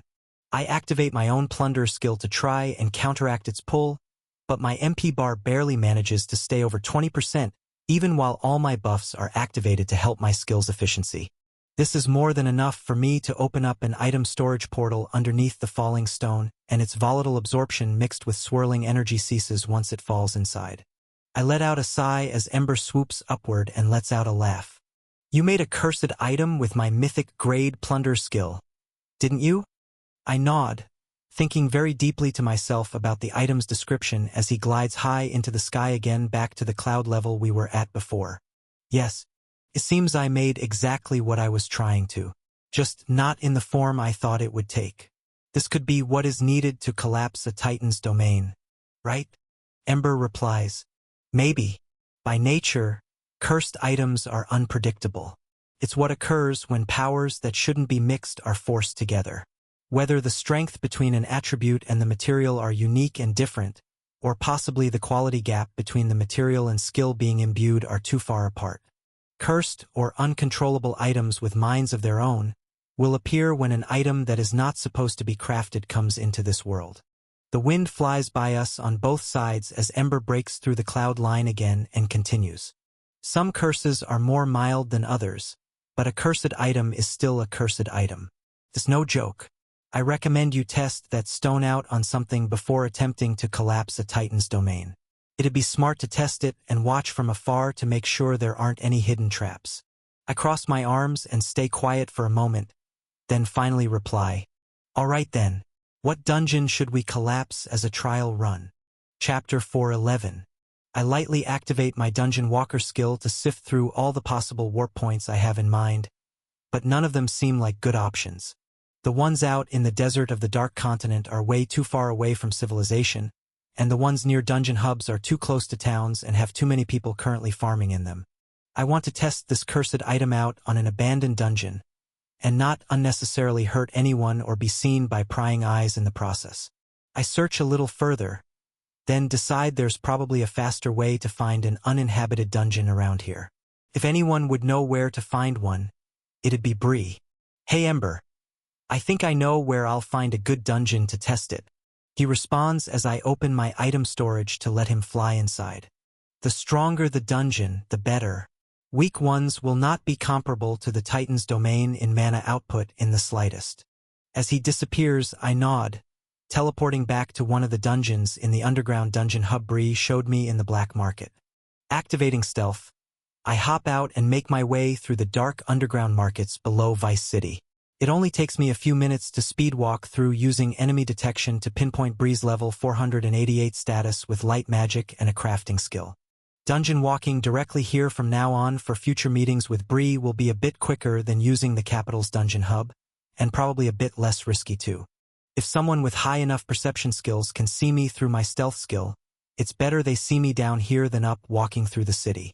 Another minute passes, and I make it to the set of heavy metal doors and stairs that lead up to the workshop. There's a tall blonde-haired guard out front with lightweight armor and daggers on his waist. To make sure I don't make a fuss, I shift my face and appearance using my conceal skill and the concealment attribute of my new cloak to look just like a generic businessman in a black suit and tie before confronting him. With a doctored status to look like a random level 440 hunter with a swordsmanship skill.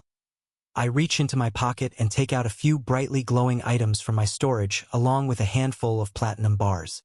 I'm an old friend of Bree's. I have a few items I want her to look at, and I'm on quite the tight schedule. The guard is over 200 levels lower than my own doctored status, and I made sure to show off enough riches that he wouldn't think twice about letting me through. It's not like I couldn't force my way past, but I'd like to be civil this time around. He opens the metal door and leads me up to the first floor of the brick building without questioning my actions. It's clear he knows I'm far stronger than him as well, but I made sure to make myself look weaker than Bree to make him feel more comfortable with letting me up into her office. A few heads turn from the workers on the bottom floor, but once they see the guard escorting me up the stairs, they go right back to their usual tasks. If you come across this story on Amazon, be aware that it has been stolen from Royal Road. Please report it. Bernard on the middle floor looks up from a new book but goes back to reading when he sees the guard as well.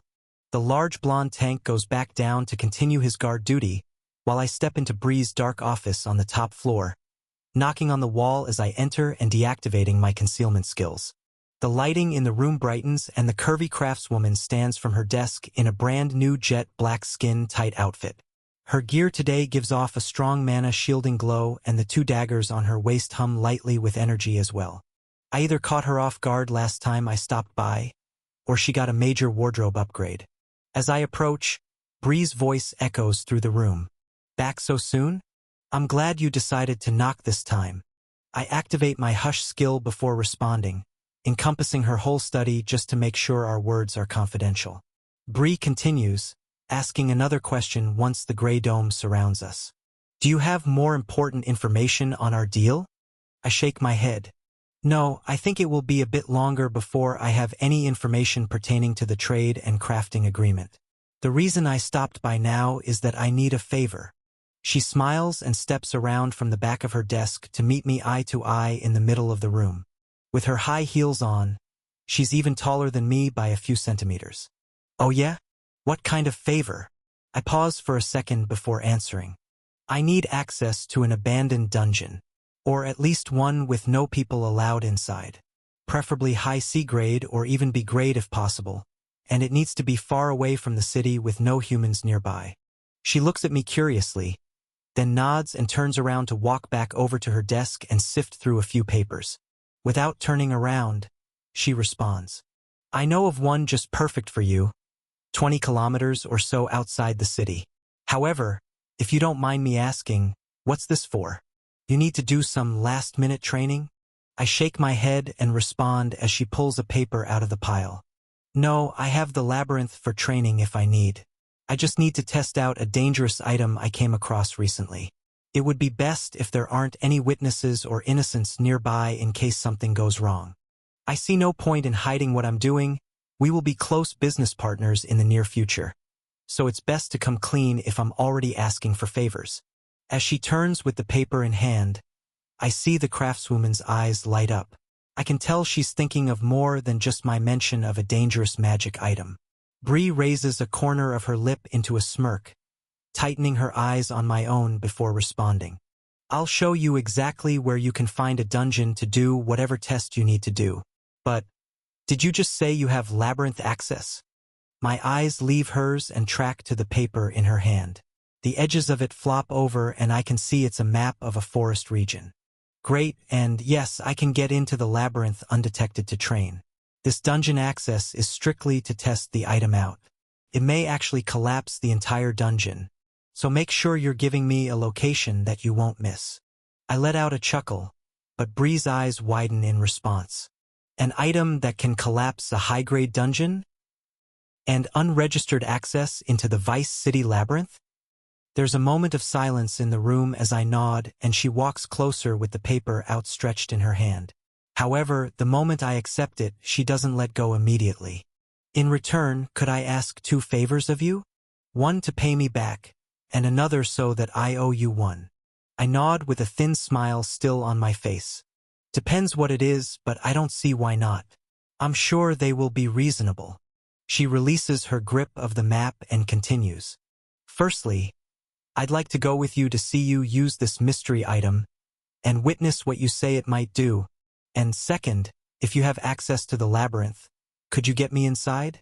I've been dying for a chance to finally reach level 500 and rank up. Chapter 412. I ponder the two favors Bree just asked me for, considering their true meaning. Asking to see the mystery item I have seems like common sense for a legendary craftswoman. She's definitely curious about what kind of item is powerful enough to collapse a dungeon on its own. Her request to enter the labyrinth and rank up, on the other hand, seems to have some hidden meaning behind it. It isn't a mere coincidence Bree is wearing far superior gear today than at our last meeting, and the fact that her eyes immediately perked up the moment I said I had access to the labyrinth adds to my curiosity. Bree speaks up again before I have the chance to respond. If I'm going to be working in the big leagues of the international trade scene, I'm going to need to level up and pull my weight. I smile as my suspicions were correct, and she continues. My mana control is on par with some of the elites in the association, and rivals many ranked-up hunters. I nod, thinking back to our last meeting how she somehow sensed me using my legendary stealth skill while being ranked up and 150 levels above her. Considering that ranking up over doubles a hunter's mana control in seconds, and usually grants them a unique buff, Bree could be an even more formidable opponent than I imagined. True, your mana control is impressive for not being over level 500. It's from the years of light magic usage and consumption of mana consumables whenever they come by in the local market. I have to stay on my toes to stay stronger than the other black market crooks in this city, but have never had the chance to get much stronger. Considering my black market position and the association's knowledge of it, I can't get clearance to enter the labyrinth and rank up. So my little stunt before our last meeting gave you some perspective? She nods. I need to get stronger. It's about time. I smile and reply. Sure. Guide me to the dungeon so we can do my item test. Then I'll bring you to the labyrinth right after. We shake hands and I turn to leave, but she stops me mid-stride. Hold on a minute, I have to get all my gear and supplies ready. It should take over 2 days to make it up to a floor with ranked-up monsters, right? And you're sure the 20th floor boss room isn't in its 7-day cooldown period? I laugh and wave my hand for her to follow. Just grab whatever you'll need for a single short hunting session. I know a way to bypass the bottom floors and bring us directly to where you need to be. Don't worry about it. She looks shocked for a split second, but shrugs it off. The surprises never end when you're around, do they? I shake my head. Oh, I'm sure they won't. I have a lot to fill you in on, and I'm hoping I could learn a thing or two from you about crafting in the near future as well. Of course, I'd be happy to answer any questions you have. I turn to wait by the stairs while holding the map she gave me of a dense green forest, showing a small black X labeled Green Ridge Lookout Dungeon. There are no other markings on the map, and a few trails that lead to it. Bree gears up even more, throwing on a few extremely high-grade rings and necklaces, even putting on a matte black tight-fitting breastplate with an extremely high defense stat. More of her exposed skin is covered, and she even wears a pair of black combat boots for better agility and speed. She's fully decked out with 10 full slots of plus 100% multi-stat boosting items along with some element-imbued gear as well. One of the items is a pair of gold-colored contact lenses that once she places on her eyes, her entire face shifts to an unrelated person. However, using my extremely high mana control and perception on full blast, I'm able to see through it and she looks no different to me. She walks across the room and passes right beside me down the stairs. Unauthorized use. This story is on Amazon without permission from the author. Report any sightings. Follow me. I'll lead the way. I activate Conceal and make my cloak shift back into its business attire form. Then follow right after her, deactivating my Hush skill. As we pass Bernard on the second floor, Bree speaks up. I'll be out on business for a while. Close up the shop once it gets late if I'm not back in time. He looks up from his book, stands from his chair, and bows slightly. Of course, Ms. Brianna, have a good night. Then, we leave through the front door moments later and walk to the outer edge of the city in the direction that I remember taking my C-class exams. As we step onto the dirt trail out of the city into the forest, I ask a question. Are there a lot of dungeons like this out here? This forest is where that labyrinth was in my last exams. Bree nods while she picks up the pace. A lot of dungeons pop up all over the outer regions of the city. Of course, not as concentrated in areas of high population skill users, but there's always overflow. I match her speed, and the lush green trees by our sides start to zip by in the blink of an eye. And no one guards or monitors them. They're just abandoned out here. The craftswoman reaches her top speed, and we stay at the same pace, zipping through the forest as the sun begins to set. Some lower-level ones are left unguarded, but they're always patrolled by the association. Some are even farmed exclusively for their rare materials. The one we're headed to is a high C-grade dungeon. Anything over a high D grade rating always has armed guards watching in case of a break that needs to be dealt with or reported. We run through the forest further until Bree points to a tall mountain in the distance. It reaches up into the sky almost 2 kilometers high and is fully covered in dark green trees. With my excellent eyesight and increased perception, I can see a closer-up view even from far away.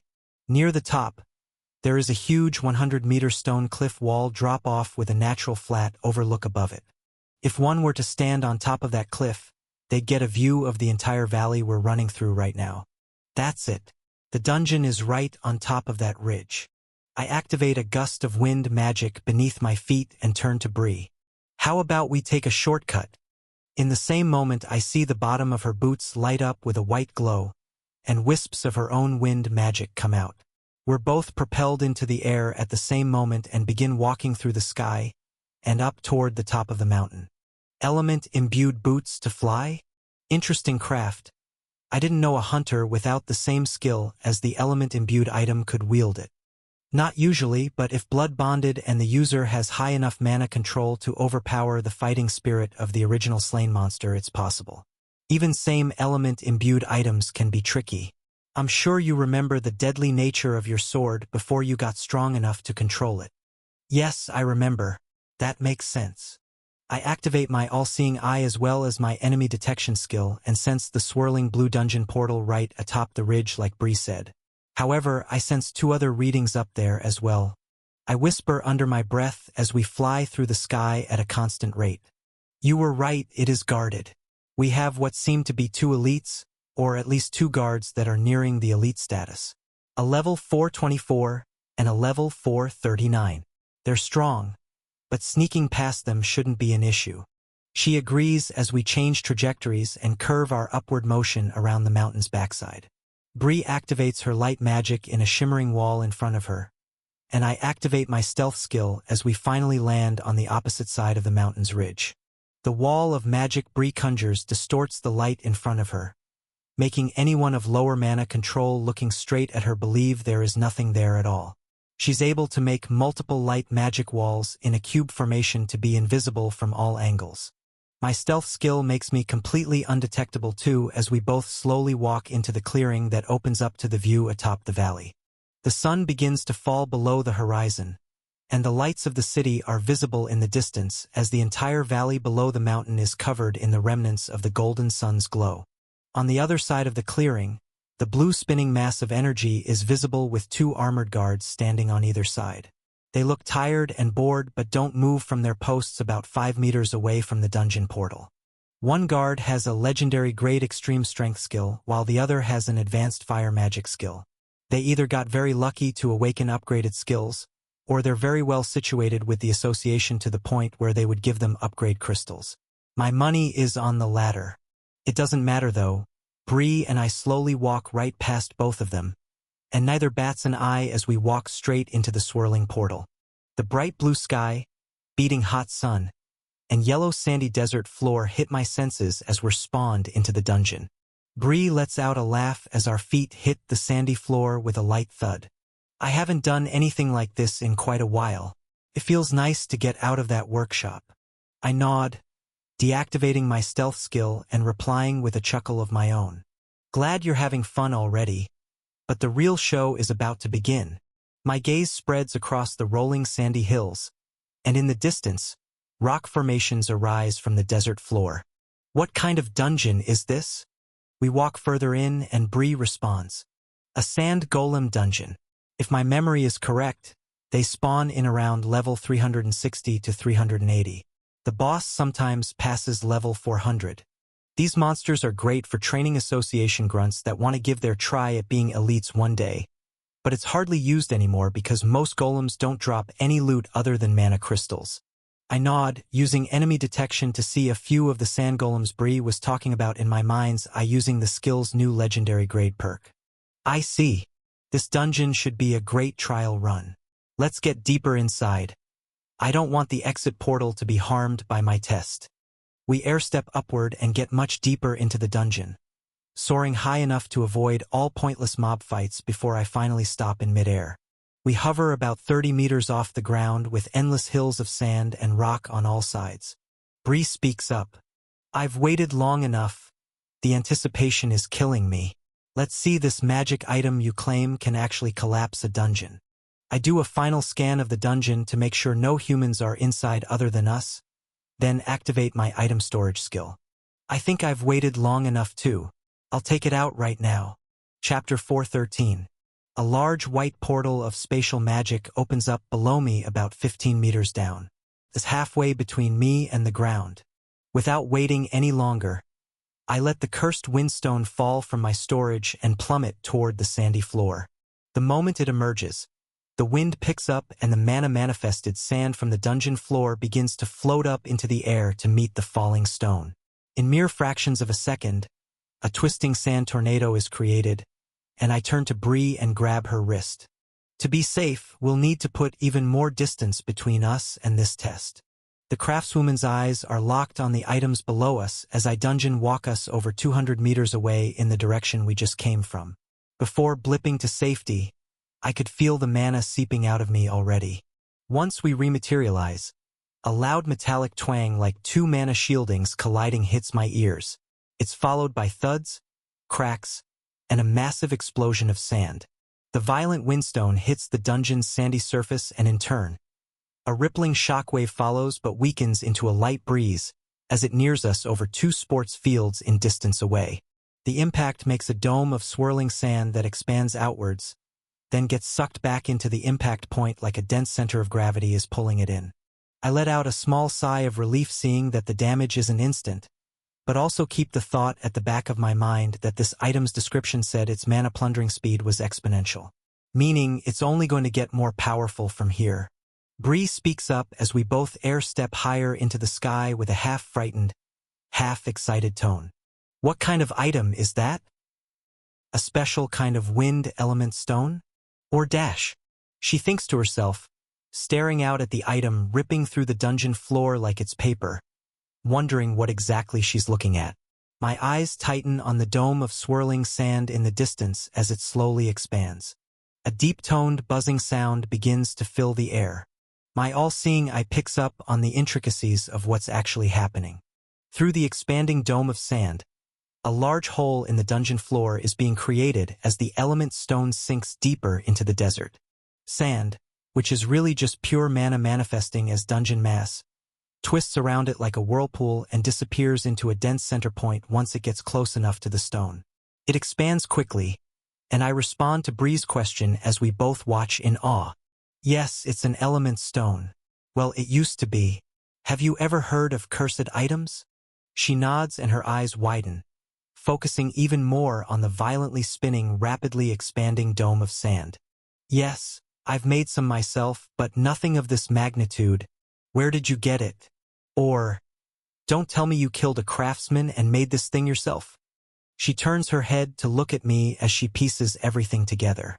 Bree is one of the only people that has ever seen my true status. It was a requirement for me to show it when I first got my blood-bonded sword and entered the underground fight arena. Her memory is very good. I guess that's why she didn't question any of my other skills like stealth, wind magic, or dungeon walker when I used them in front of her. She's aware I'm no normal hunter. So, I respond in a sarcastic tone with a relaxed shrug. Yes, I killed a craftsman to get the skill. You're lucky I didn't set my sights on you earlier when I was spending time in Vice City. She rolls her eyes and snaps back with her own joking remark. Yeah, right. I doubt you could have laid a finger on me even if you found me sleeping back then. We both chuckle, but stare back at the growing dust cloud as I explain how it was really triggered. I managed to get a crafting skill of my own in the Dark Continent and mix two of the wrong ingredients together to create this, or depending how you look at it, maybe two of the right ones. It's a long story, one I can tell you after we witness this creation's full power and get out of here. The corner of my lip curls upward as the swirling dome of sand expands even further and the wind starts to pick up even 200 meters away from the eye of the storm. The deep low-toned buzzing gets louder and louder too, expanding throughout the entirety of the dungeon. I feel a small percent of my MP get drained with every gust. In just about 60 seconds, the diameter of the cursed element stone's pull has increased over 10 times, and the gaping hole in the dungeon floor has become over 40 meters wide and deep. Bree responds. The narrative has been taken without permission. Report any sightings. I think we should get back, or possibly leave this dungeon for good. She reaches for my hand and I grab on to teleport us backward again another few hundred meters. The entire dungeon shudders as we do, and the dome of destruction grows larger at a faster and faster rate. Massive hills of desert sand and rock formations begin to fall away into the growing mass of violent wind. Just 30 seconds after, the stone has created a 100-meter deep hole in the desert floor, making a dome over twice that in diameter, and its mana-draining winds reach us even half a kilometer away. Sand golems are being sucked into the enormous wind-powered black hole, and everything made of mana does too. My rings, necklaces, and even the direction of my fluttering cloak have a slight pull toward the center of the mass. Trace amounts of mana are sucked from both mine and Bree's bodies. However, the interesting part is we're not being pulled in ourselves, only mana. While the environment around us is getting sucked in and even the helpless dungeon mobs, our flesh bodies are not affected by the pull at all. This doesn't mean I want to find out what would happen if we get any closer, but it is an interesting phenomenon. I dungeon walk both of us backward again, over a kilometer away to find ourselves at the dungeon exit portal. Far off in the distance, the dome of sand and energy continues to grow. Even here, the buzzing mana and MP-draining winds reach us slightly. It's been just under 2 minutes since the stone was dropped, and it's already done this much damage. The entire dungeon shudders again, and the blue spinning portal near us shifts to a crimson tint. A grin crosses my face as I speak up. Let's let the guards report the break, then get them out of here before they get themselves killed. Both Bree and I activate our light magic and stealth skills, then walk out of the red glowing portal back to the outside world. The higher level guard with a fire magic skill awakened is staring straight in our direction, but can only see the spinning red mana glow as his partner speaks through a silver transmission tablet. Hello? Hello? Is anyone there? I'd like to report unusual activity at the Green Ridge Lookout Dungeon. The portal has turned from blue to red. This is a break. I repeat, the portal has turned from blue to red. This is a break. His partner looks back at him as we walk past in full stealth mode. We should stand guard inside to make sure no mutants escape into the forest. We may be over 20 kilometers away from the city, but we wouldn't want to take the chance of any monsters slipping out and harming civilians. The guard with the transmission tablet finishes up, reporting the break to the association and responds. You're right, we should. Wisps of sand and wind magic start to flow outside of the portal now, pushing manifested dungeon mass into the outside world. The only other time I've seen anything like this was that one time I faced the volcanic salamander dungeon with Maria in the Dark Continent.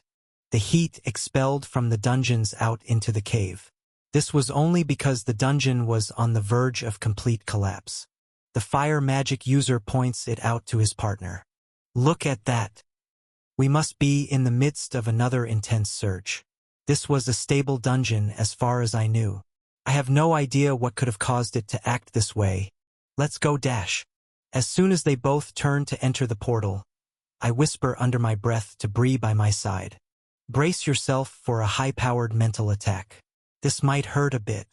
Fractions of a second later, I turn around and release my stealth skill, and take down all my mana shielding barriers to activate my intimidation skill on full blast focused at the two men that are about to step through the red portal.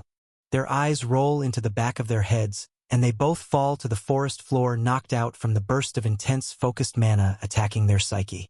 Body double.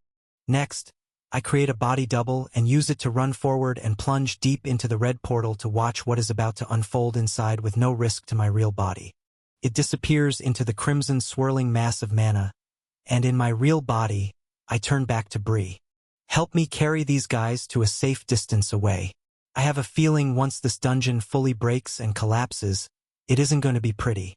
Bree deactivates her light magic while holding her head and shaking off the effects of getting caught in the crossfire of my intimidation skill. You weren't kidding.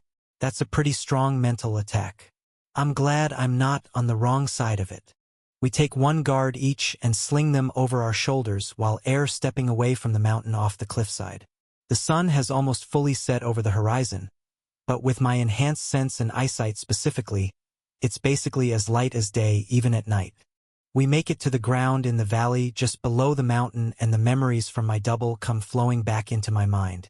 I already died.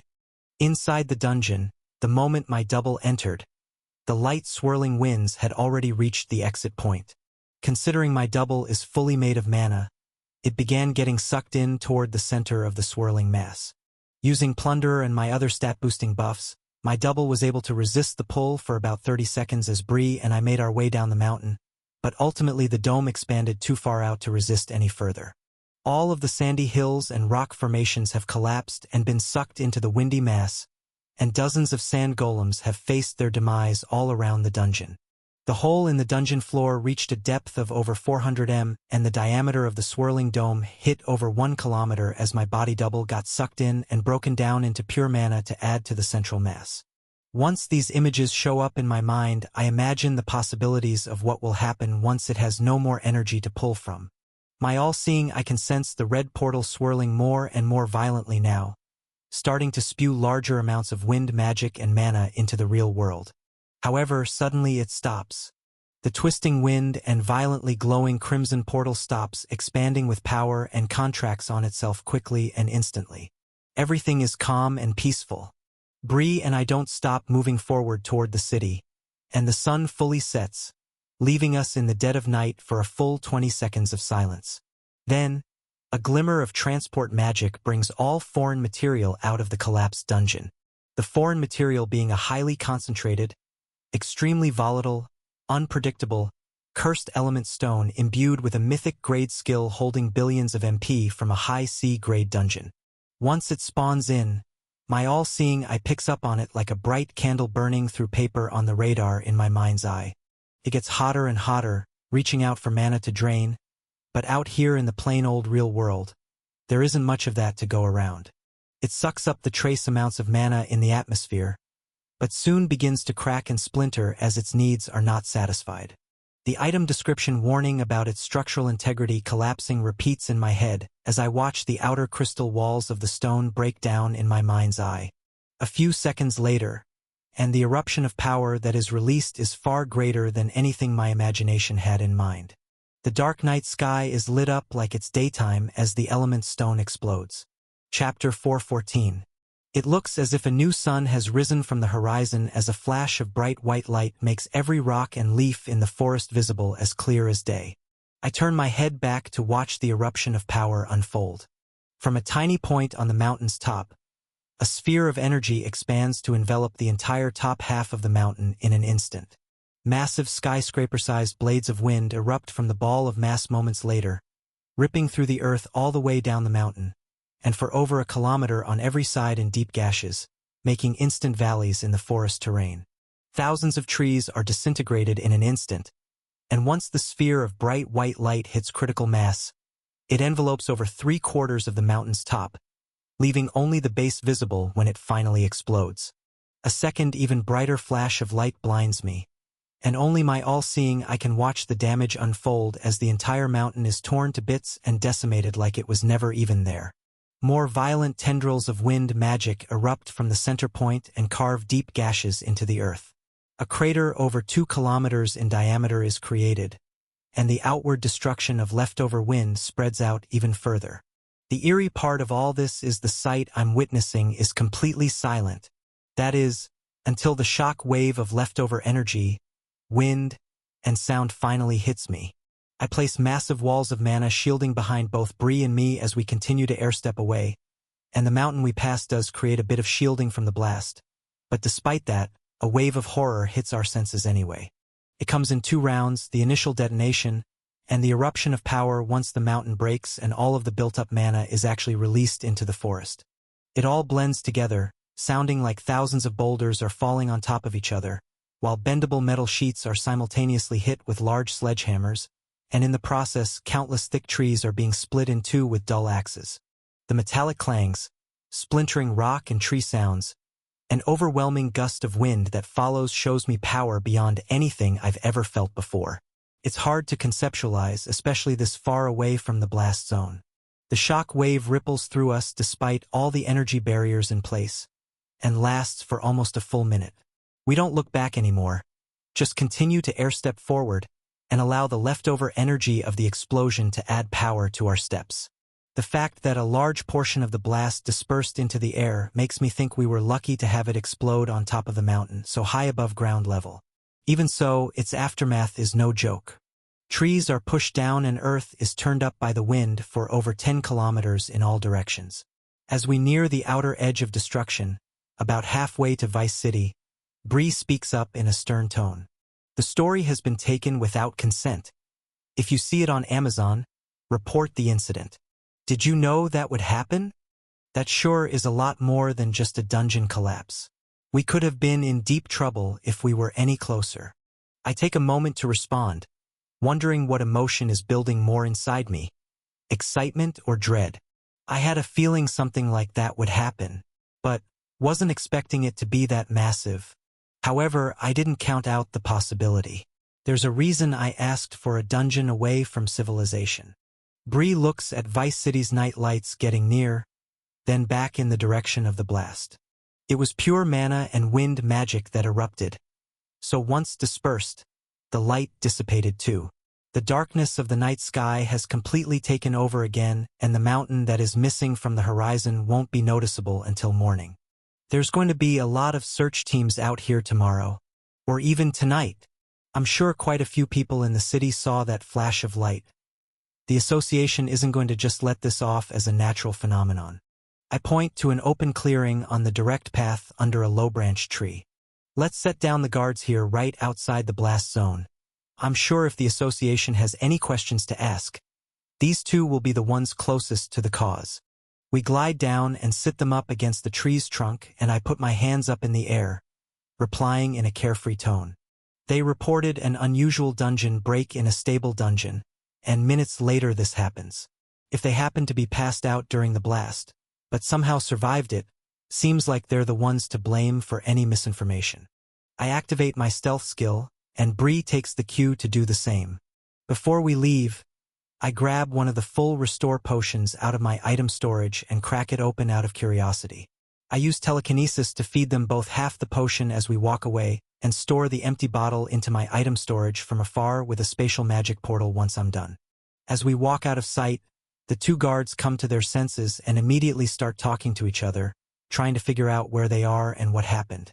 Their confused voices are drowned out as we airstep away.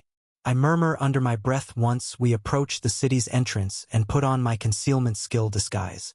I still need to do some more tests. If that was the result of a windstone explosion, then what would the difference be with a firestone or an ice stone or something else? The fact that it only sucked up mana means I could probably just use chi to get away from it while it's still expanding in the initial stages, even if I couldn't use my Dungeon Walker skill. This means it is possibly a success.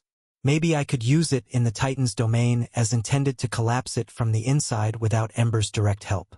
If it were to collapse into another dungeon, the Great Plains, it would take plenty of time to collapse that second dungeon as I escape with my teammates. Then again, this is all theory, and risking putting off an explosion like this inside the dungeon hub beneath Vice City would not be very safe either. As I rack my brain for more ideas and definitive answers, Bree interjects. Absolutely not. Whatever you're thinking of doing, keep it away from the city, much further away. This was already far too reckless for my liking. When she looks back at me, the corner of her lip is turned up despite her serious expression and tone. I let out a sigh and agree, but can tell she secretly enjoyed witnessing that blast too. I'll keep my next tests to myself, that's fine. I'm glad at least no one got hurt. Then I shrug and point in the direction of the dungeon hub. This way, you delivered on your end of the deal. Now it's time for me to deliver on mine. I'll get you into the labyrinth so you can rank up. Chapter 4:15. While we walk through the portion of town filled with small shops and street vendors, the tone of commerce is much more scattered, and many hunters and merchants look up to the sky with confused gazes. There are some whispers that escape from a few mouths as we walk by. Did you see that flash of light? What could it be? Lightning? No, that was an explosion. They could have at least warned us. Does that mean there's another surge coming? The closer we get to the center of the city, nearing the dungeon hub, the more intense the chatter becomes, and the sound of yelling guards hits my ears once the escalators to the dungeons come into sight. We're having a full lockdown. No hunters are allowed in dungeons until association squads can safely search all dungeons to make sure no abnormal breaks are in progress. The evacuation has just begun. Please bear with us. This shouldn't take too long. If there are any breaks present, please be ready to show your hunter's ID. You must be one letter grade above the dungeons that break to qualify for exploration. The city lights illuminate the entrances to the dungeons, and a few hunters are being escorted out as we stop right behind a crowd of curious onlookers. It's late in the day, so most hunters would be finishing up their farming sessions for the evening anyway. There aren't many complaints, mostly just confused people and the occasional salty hunter that wanted to spend an hour or two more inside a dungeon to sneak in a little extra profit. Bree leans in close to my ear and asks a question. How are we going to do this? The labyrinth entrance is surely on much higher security now than it was before. I point to an empty shadowy spot behind a building devoid of people. I have a plan, don't worry. We walk over as everyone else focuses on the guards yelling the same thing over and over in hopes to get the first pick at rare dungeons that break. In times like these, exclusive and valuable loot can be found that usually wouldn't be available in the city. Weaker E-class hunters have to go home, but D and C-class hunters with the confidence to fight off mutants are looking to make out with a haul. Unfortunately for them, this whole situation is most likely all a misunderstanding following the stunt I just pulled, but it doesn't matter to me. The more chaos, the better. I activate my stealth skill, and Bree does the same with her light magic. Without anyone batting an eye, we slip out from the darkness and back into the crowds in full stealth mode. Then, move past every guard and hunter down into the E-class dungeon station. The underground transport trains still move on autopilot, and association workers leveled 100 to 200 stay on guard by the platforms and on the trains themselves. However, Bree and I stand next to them without having to worry at all, making it to the closest E-grade dungeon less than a minute away. Once we step out and make our way up another flight of stairs, we hop through the blue spinning portal, and Bree questions me again. Unauthorized usage. This narrative is on Amazon without the author's consent. Report any sightings. An E-class dungeon? What's this about? How can we dash? I lightly grab her wrist and activate Dungeon Walker to bring her to the labyrinth in an instant. Your teleport skill. I nod and finish her sentence. That's right, I can access any dungeon I've been in before, even labyrinth dungeons. I see thoughts racing through her mind behind a focused gaze, but she doesn't question it more than necessary and just nods firmly with tightened lips. Makes sense.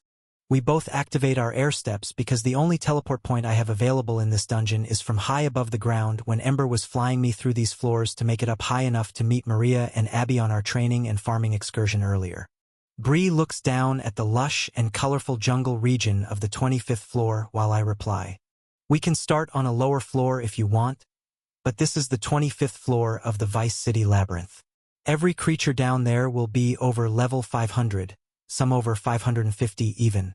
You'll definitely rank up after a few kills. She looks down at the jungle below with wide eyes filled with more awe than shock, and replies while pulling the 2 black daggers off her waist, gripping them tight and letting them glow bright white. No need to go easy on me. I've been waiting to fight some actual ranked-up monsters for a long time. I think these will be a perfect warm-up. I nod with approval, curious to see what kind of fighting style she really has in store for me to see. We glide down to the jungle, through some thick trees and into a less dense clearing where I sense a level 549 monster lurking down below. Once we break the treeline, a humanoid lizard creature standing upright on 2 feet, wielding sharp silver daggers, looks straight up at us. It is similar to the monsters that are released on the 6th stage of the arena back in Valor City. This one has a bit darker skin and much brighter beady eyes, but its movement speed and raw aura of mana control are right on par with those ranked-up monsters that give Ace, Sia, and Max a run for their money every time they fight them. The moment it spots us, Bree takes a powerful air step forward and yells out, "Now it's time for me to have some fun. Let me handle this." I nod and slow my downward motion, eventually stopping and standing on a large branch that overlooks the clearing. "All you." I keep my eyes locked on them as the lizard creature jumps up and Bree charges down. Both of them have mana shielding that grows in power as they point their daggers at each other with killing intent. As their daggers clash, the metallic twang of shielding colliding fills the jungle and both fighters stand in place on equal footing. The lizard creature activates a speed buff, and Bree pushes herself forward with wind magic while blinding the creature with flashes of light to prepare for a surprise attack. She flips over the creature using air magic and excess mana to boost her agility in a cartwheel motion, catching the lizard off guard and slicing its throat open with one of her blades while she's completely upside down, flying through the air effortlessly. There's a loud screeching sound as the lizard tries to retaliate, but more flashes of blinding light and wind-boosted strikes follow. Bree combines the walls of light that make her seem almost invisible to her barrage of attacks, and the monster becomes very disoriented in a matter of seconds as blades are breaking through its mana shielding at all angles from seemingly random positions. It can't see what's going on at all, but my eyes are wide as I can see her as clear as day. I'm thoroughly impressed at her agility, speed, and battle IQ. I always assumed Bree was strong, and some mentions of her fighting in the underground black market arena in the past have crossed my mind to consolidate this thought, but I had no idea this was her fighting style. From the moment the battle started, she already knew a perfect plan and had her attack pattern figured out. From the looks of it, Bree even knew if the lizard creature could fully activate its speed buff and utilize it, she may be at a disadvantage. To make sure this didn't happen, from the moment the two of them clashed, she took dominance and controlled the entire battle. Less than 5 more seconds pass, and another dozen bloody slashes covered up by flashes of light and gusts of wind bring the battle to its end. The mutilated body of the defeated lizard man falls to the jungle floor with a thud. Bree lets out a satisfied sigh while walking over to its corpse, twirling her blades in her hands while deactivating her light magic. She hasn't even broken into a sweat. I can't help smiling and hover down with slow claps to congratulate her. She looks up at me as the creature dissolves. That was a fun one. I gained 3 whole levels from it too. I'll be ranking up pretty quick. She picks up the large pink stone it leaves behind as loot as I reply and point off deeper into the jungle. You're right. This will be quicker than I thought. I sense another one nearby, just 400 meters that way. I'm curious to see what kind of unique buff you'll receive from ranking up. Chapter 4:16. Over the next half hour, I point out new monsters in the jungle region on the 25th floor and Bree takes them out in style. After just 4 additional mobs, the agile light magic user opens her status over the corpse of a fallen lizard man. Level 500. It's finally time. From above in the trees, I watch the silhouette of her body immediately become enveloped in a bright white light. The blue text box of the system vanishes and pure mana flows through Bree's body at a rapid rate, circulating through all of her mana channels as the glowing light around her gets stronger and brighter. In a matter of seconds, the flash becomes overwhelmingly bright, but also vanishes to leave us in the silence of the wide-open empty forest just as fast. Stood in the place where the experienced craftswoman once stood is now an indistinguishable aura. Her mana control is crisper and more elusive. I can still sense her presence because I'm looking straight at her, but it may be significantly harder if she actually tried to hide. I can tell she's leagues above her strength just moments ago. The density of mana shielding that forms around her blades as she swings them through the air to test her new strength is so much more refined than in her previous battles. I wouldn't be surprised if the lizard men in this dungeon couldn't even pierce her shielding now. She throws a few kicks and even jumps up into the air using wind magic from her boots to come up near me in the treeline. Her sharp eyes make contact with mine, and a wave of new confidence and certainty is in her gaze. Now this feels good. I should have ranked up sooner. Bree twirls her blades as I step out from the branch above and we glide down to the jungle floor in the clearing where she got her last kill. She picks up the mana crystal of the dead lizard man, and by chance, I sense another one coming at us at full speed about 150 meters in the direction we just left. Before I even mention it, Bree's gaze turns to it and she swings a glowing dagger in its direction. A nearly invisible, thin, and densely packed blade of pure mana comes flying out of the bonded weapon's edge. It flies through the forest in silence, leaving trace amounts of glimmering energy behind while gliding through full trees and boulders to finally land directly on the monster's neck. Before it takes another step, the lizard creature's head topples off and rolls to the forest floor. I watch using enemy detection in my mind's eye with my arms crossed. Not bad. Not bad at all. She turns back, twirling her daggers a few times before placing them on her waist and replying, "Can we move up a few floors? I need something a lot more powerful to test out my new buff. I have a feeling I know what it can do, but I'm not certain what its full capabilities are." My appraisal skill activates on instinct, and the buff's title enters my mind's eye. Domain of Total Illusion. I raise an eyebrow because I also am very curious about what a power like this can do. Then, place a hand on her shoulder while activating Dungeon Walker to bring both of us up to the red-tinted dungeon of the faceless speed monster creatures. The story has been illicitly taken. Should you find it on Amazon, report the infringement. You want a challenge? I can give you that. This is the 28th floor. Everything here is well over level 600. As soon as Bree's black combat boots hit the crimson floor, she takes out her blades and charges them with mana. I teleported us in close enough to a nearby mob that she could have time to see it coming and assess her options, but still be plunged right into action. Seeing that she's already turned in the direction of the flash of blue light from the creature's extreme speed skill being activated, I jump backward but pull out my sword and keep it on my side just in case. This is a huge jump in level and power all at once, so I'll stay on guard until I see Bree take a few out herself. Once the dual-long, sword-wielding, red-skinned humanoid monster glowing with a bright blue aura comes within 30 meters of Bree, she jumps forward with wind-powered steps and a look of concentration on her face.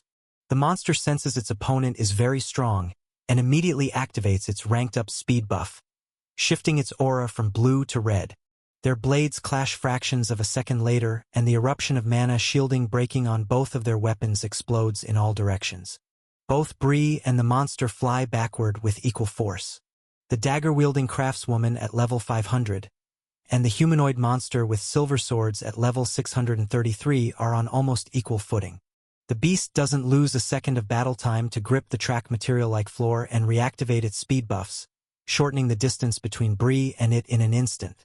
Using the wind from her boots, Bree just barely twists out of the way to dodge its attack, but she doesn't seem worried at all.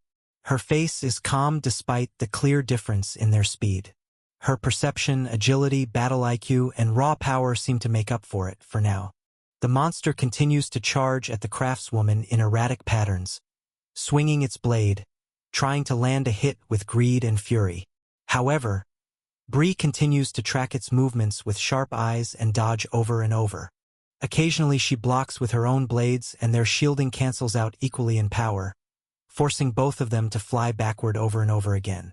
I can't quite figure out what her game plan is, but it seems she's just trying to get a complete understanding of its movements. Just when Bree's repetitive motions start to get dull to me, the corner of her lip curves upward, her pupils dilate, and a shimmering white orb of energy expands around her in all directions for about 5 meters in diameter. As she does this, the red-skinned monster is charging toward her, swinging its blades and plotting its next strike. It doesn't seem to notice the shimmering orb of mana at all, and plunges headfirst right inside. The creature doesn't hesitate, flinch, or seem hurt at all once it enters.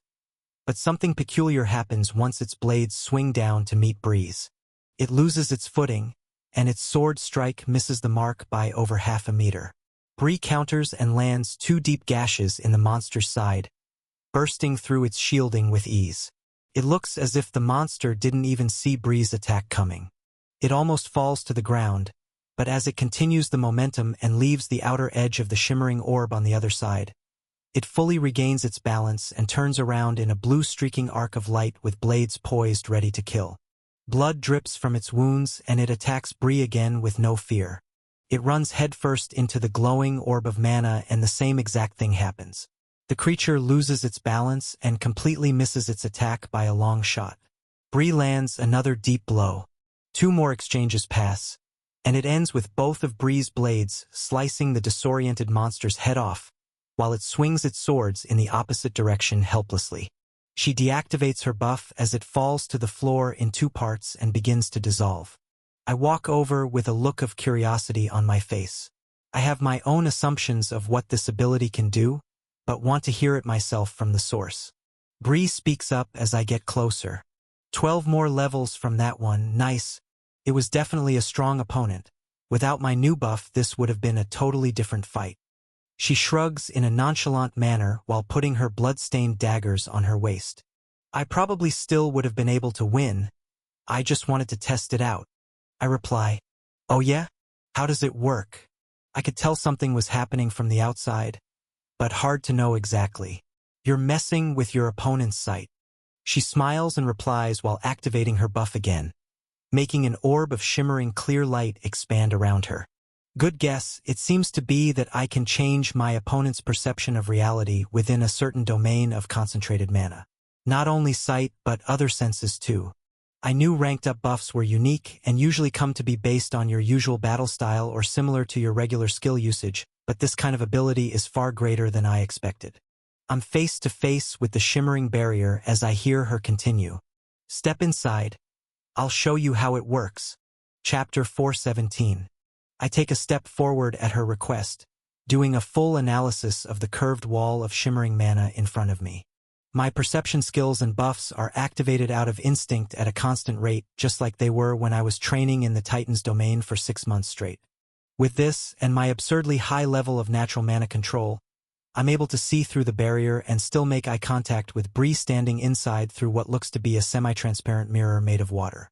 However, my goal here isn't to overpower her new ranked-up buff. I'd like to see what an opponent at similar or lower mana control would experience if they walked into this domain of total illusion. So, I deactivate my buffs and limit my mana control to not add any extra power to my senses. Instead, it just acts as a dense defensive layer. My perception of the flowing mana in the dungeon around me drastically drops, and to my surprise, even the shimmering sphere of mana around Bree's body disappears too. I reply to her request for me to step inside. "Sure. Show me what you can do." Then step forward, plunging headfirst into the space where moments ago I perceived a wall of mana. The moment my face enters her domain, I feel a cold gust of wind blow my hair to the side. As I take another step closer, the flat ground beneath my feet becomes rocky. Then a cold sensation creeps up my shins. I take in a deep breath of air and look around as frozen air enters my lungs and the view from the peak of an icy mountain materializes all around me. I look down at my feet, and I'm stood on a small rocky surface with no more than a meter of room on either side to walk. There's a cliff-like drop-off and a huge mountain range covered in light snowy powder in all directions for as far as my eyes can see. I turn my head back and forth, then bring my hands up in the air to look at them both in front of my face to see how real it all feels.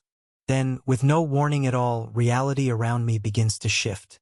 The sky changes from the light blue coloring to a shade of green, and leaves and branches start to materialize above me. The mountains down below in the snow-covered valley rise up to make flat ground and morph into dense trees and lush greenery as the snow melts away. The air becomes hot and humid as the jungle clearing we just left on the 25th floor feels as if it's real and right in front of me. Birds chirp and insects even buzz as my eyes wander around the lively lush greenery for a few seconds. Just as I'm getting used to it, The ground beneath my feet disappears and the sensation of falling takes over my senses. My feet hit a hard wooden floor, and Bree's dimly lit third-floor office comes into full view. The walls have random rare trinkets and items, and even her desk is covered in papers and gems. I hear footsteps approach from in front of me. Then, out of nowhere, Bree materializes in the middle of the room less than 2 meters away. She smiles and brings a finger up in the air, swiping it like she would on a tablet or screen. The world around me shifts every time she does, switching from grassland dungeons to mountainous regions, to soaring high through the sunset clouds, to dry hot deserts, on the edge of a volcano, and even in front of a roaring ocean wave about to crash down on us.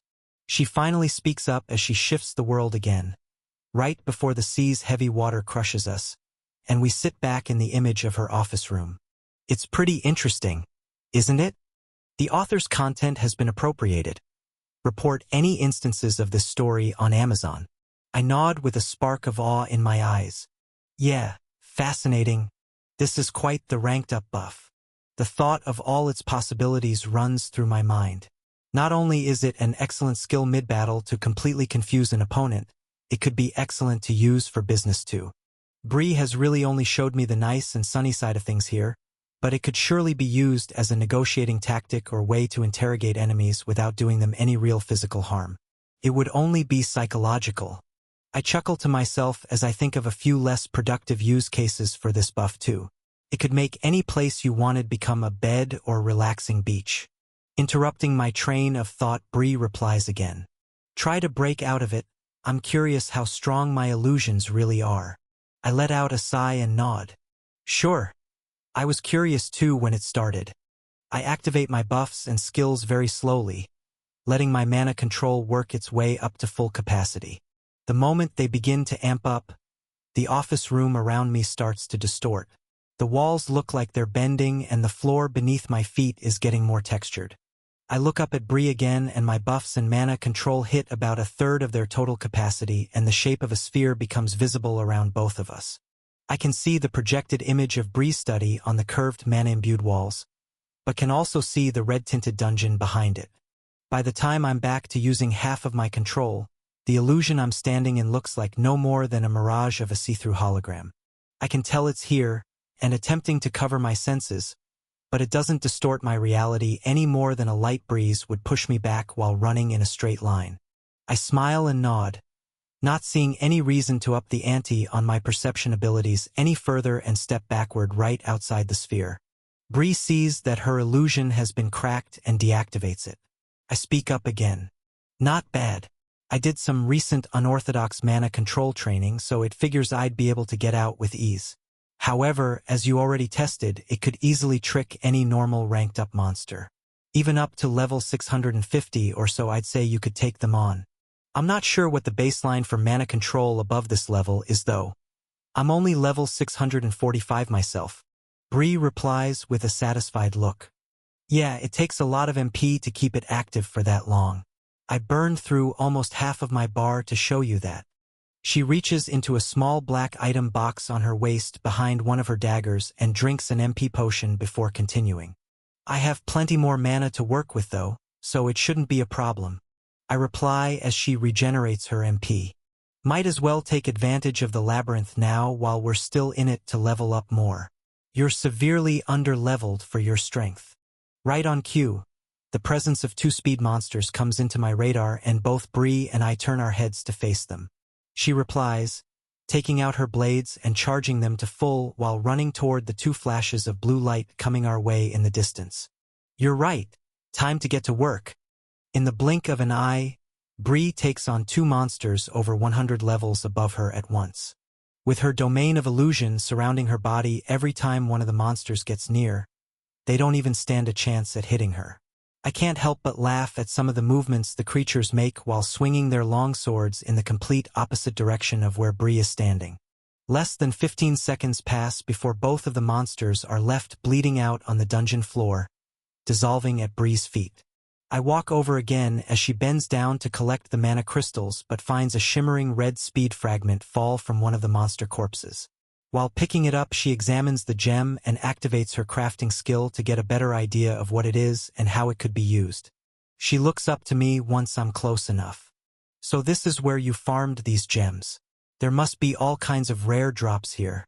No one from the association farms this high in the labyrinth. Anyone strong enough to farm these is just shipped off to the apex region anyway. These floors are gold mines. She pauses, then asks another question. Are there any floors that drop element stones nearby? I chuckle and nod, as I'm not sure I've ever seen Bree this excited about anything, especially after mercilessly killing 2 level 630 opponents in a matter of seconds. The change of tone is amusing. 1 floor below and you'll find ice stones. 1 floor above and you'll find wind stones. I haven't gone any further up yet, so I'm not too sure if there are any more. As Bree's eyes open even wider, I see calculations running through her mind on items she wants to craft in the future. Every time I visit her, she's always waiting on the availability of more rare items. What felt like a normal day-to-day farming drop to me may be a huge step up in her potential of crafts in the future. I respond. That reminds me, I have a few questions about crafting I'd like to ask, and one thing I'd like to show you. I have an interesting ranked up buff too. It may help you craft some unique items every time I'm around. Chapter 418. Sure, ask me anything. We're going to be business partners very soon, and if you have a craftsmanship skill of your own, I'm sure I could teach you a few things. I nod, thinking about what exactly I'm going to ask her, but she responds before I do. And your ranked up buff? It can help me craft better items? Is it some kind of team buffing skill or something? I respond. Kind of, but not exactly. I guess that's a good place to start. I concentrate on my Rising Emperor's domain buff, expecting to see a list of skills available to give Bree pop up above her head. But nothing shows up. My gaze tightens and I raise an eyebrow as I try to concentrate more intensely. It looks as if I'm staring at Bree's forehead in the silence of the dungeon for no reason at all from an outside perspective. After a few seconds pass, I stop trying as there's clearly something I'm missing. Maybe a hidden condition? I activate my all-seeing eye and stare down at the buff's description to think harder.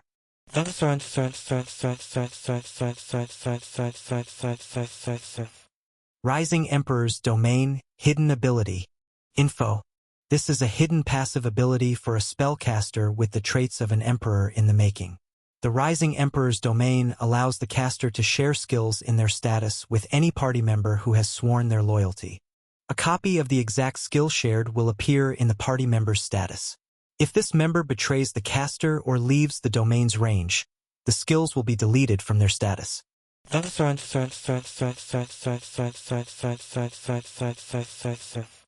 The only 2 requirements so far that I can see necessary for this buff to take effect are swearing loyalty and joining my party.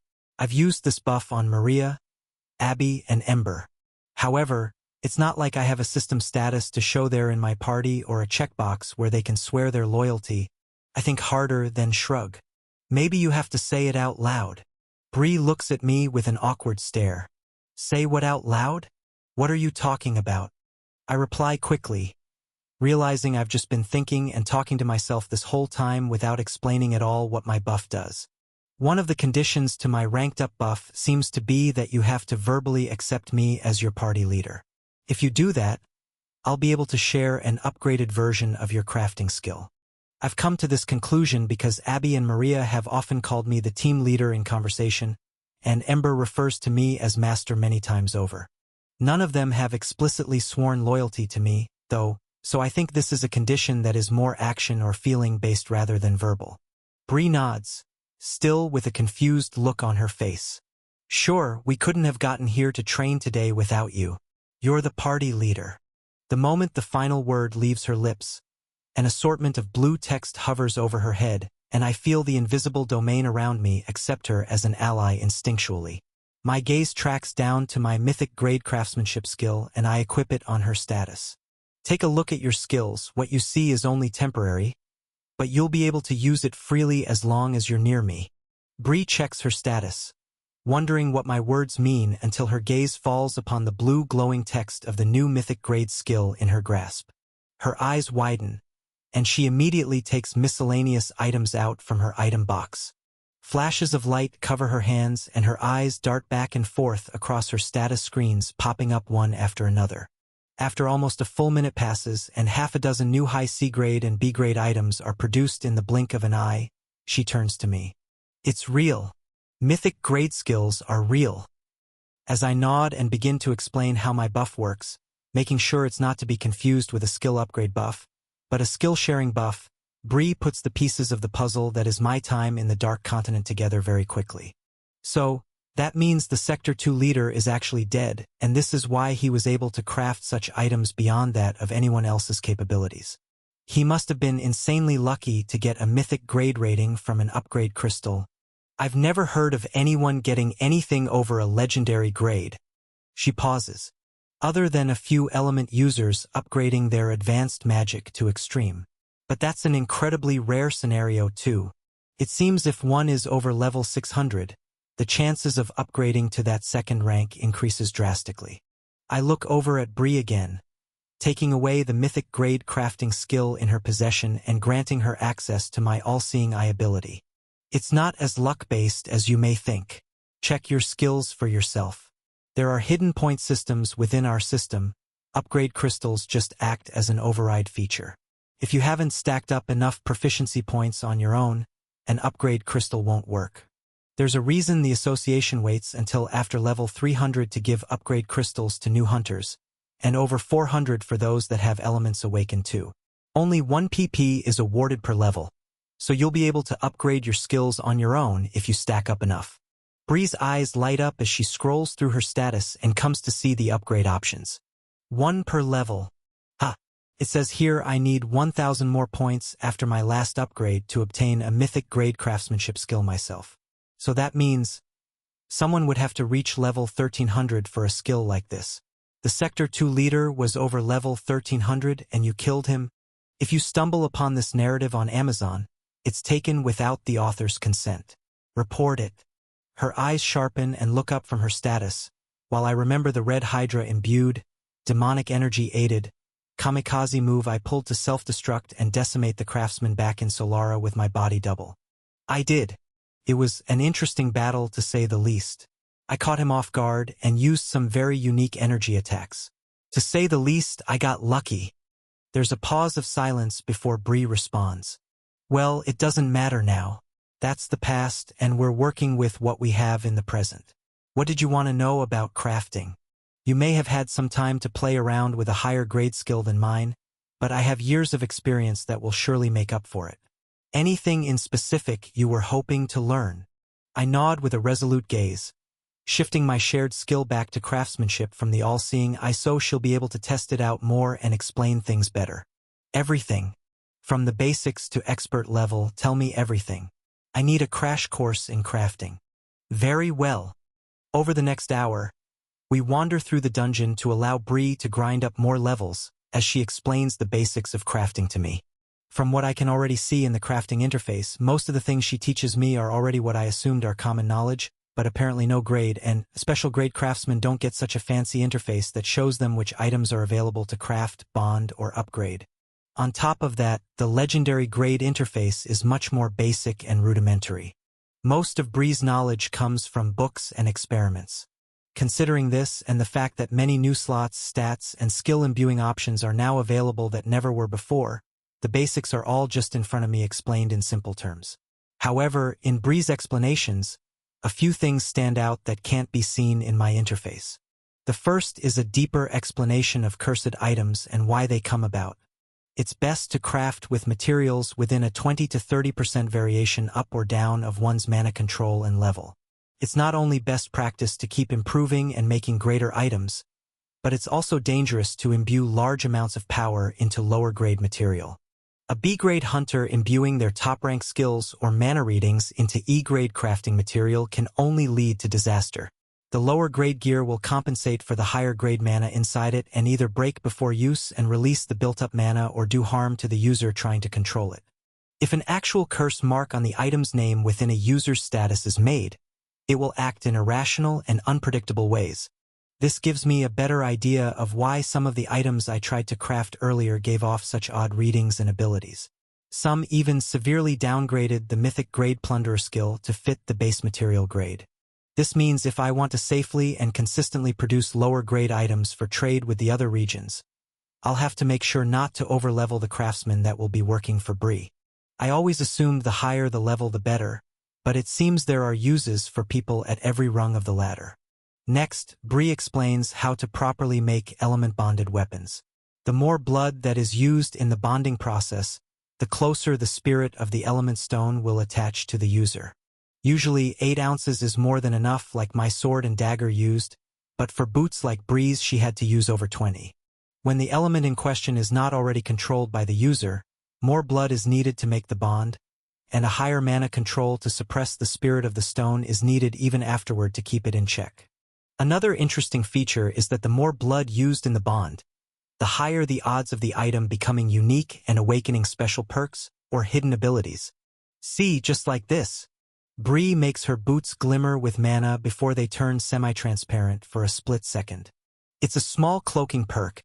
It's because a portion of my light magic was bonded in through my blood.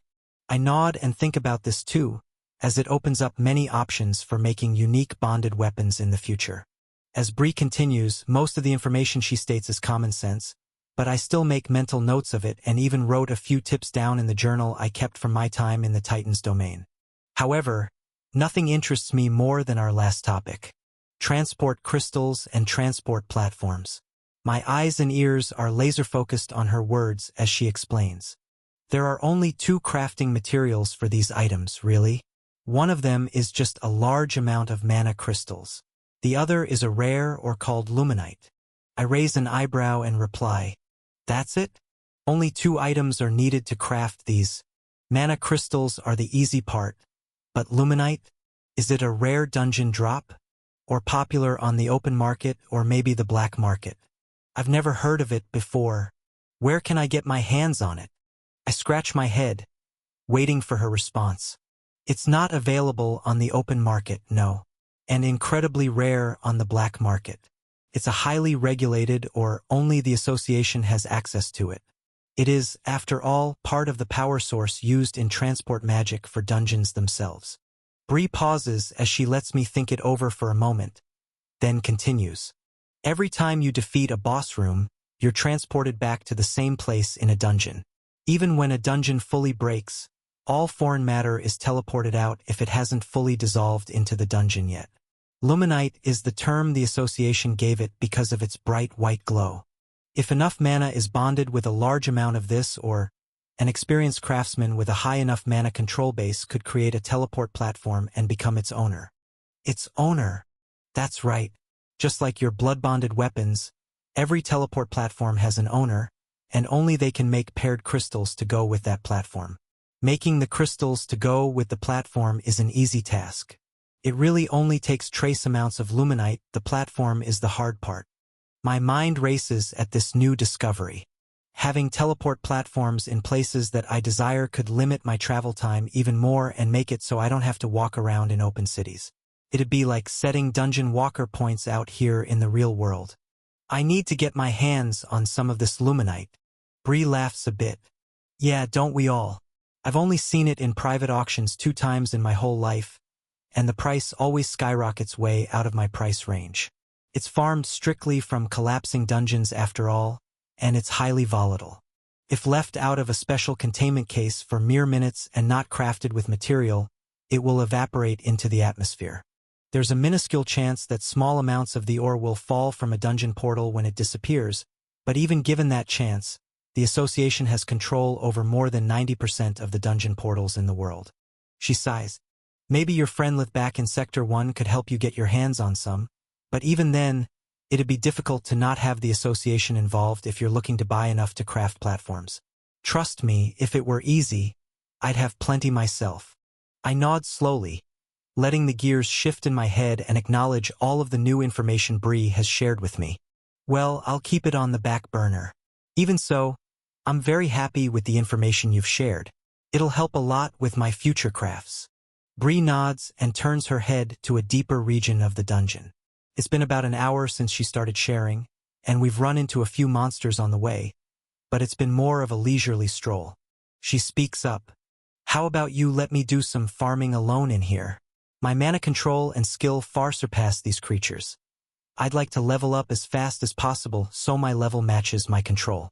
In the same vein, I can see that look in your eyes. You have somewhere you need to go to, don't you? I nod. I have to meet back up with my teammates in a few hours. But there's a few things I need to check on before I do that too. You're right. She smiles. Well then, perfect, maybe I'll even check out the 29th floor. How about you come back and get me in an hour? She twirls her blades and points one in the direction of an approaching monster as I respond. Sounds good to me. I'll be back soon. I dungeon walk away in the blink of an eye. My teleport point brings me high above the clouds of the Great Plains. In the same moment, I open my item storage and let Ember come out. We are soon both soaring through the sky, but I don't say a word as I'm still thinking. With the new information about crafting, and the half-success of my cursed windstone test, there are a few new things racing through my mind. The reason I did the test was to see if I could collapse the Titan's domain without Ember present. It didn't exactly show that it wasn't possible, it just showed that if it is, it would be incredibly dangerous. While deep in thought, Ember opens our telepathy link and is the first to break the silence of the passing wind high above the clouds. Master, the rift is closing. Chapter 419. What do you mean the rift is closing? It's hardly even been a full day. I thought this tear has been closing for weeks, even months. Why is it closing so fast now? I do a full scan of the dungeon to locate the excess mana emanating from the rift, then dungeon walk us from the sky to directly in front of it. The massive tear in space is now hardly over 10 meters in height. Its black endless void is as ominous as ever, but just this morning when I looked at it, it was almost twice the size.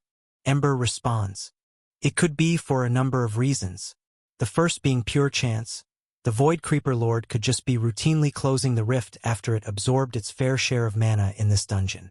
My gaze tightens as Ember nods slowly to continue. But I also believe this isn't a coincidence. The overfarming must have made this dungeon inefficient. They're losing more mana than they're gaining, and there's no point in staying. On top of that, it's pretty easy to tell where the source of the problem is. Your mere presence is enough to drive these creatures off now. They may enjoy absorbing mana, but only from the weak. Across my arms. My presence? You mean my intimidation skills passive perk? I have shielding up to cover that at all times now.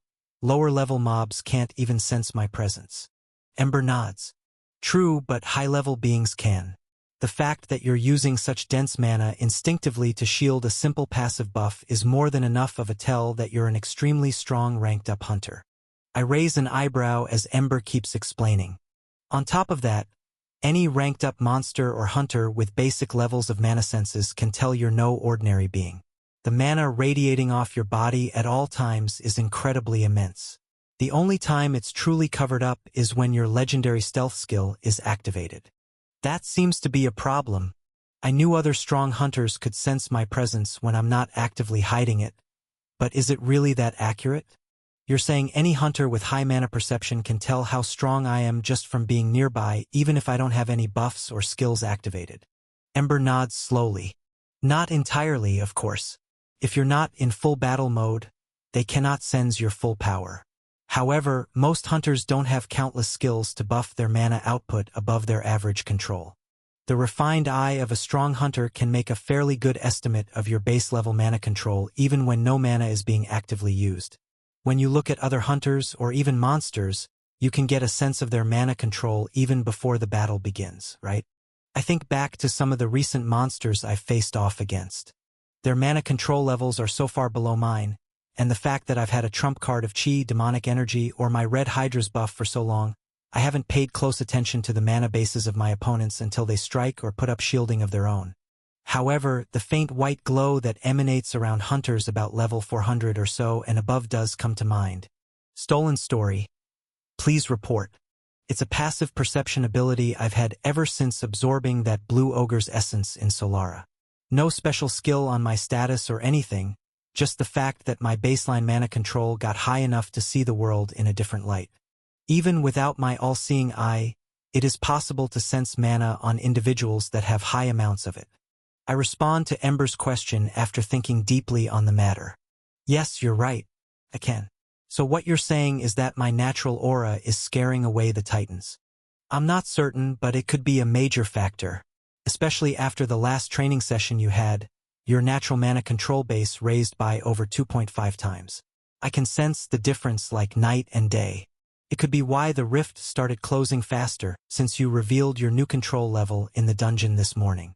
Ember's expression shifts to a more serious one. That means enemies are able to sense you much easier as well.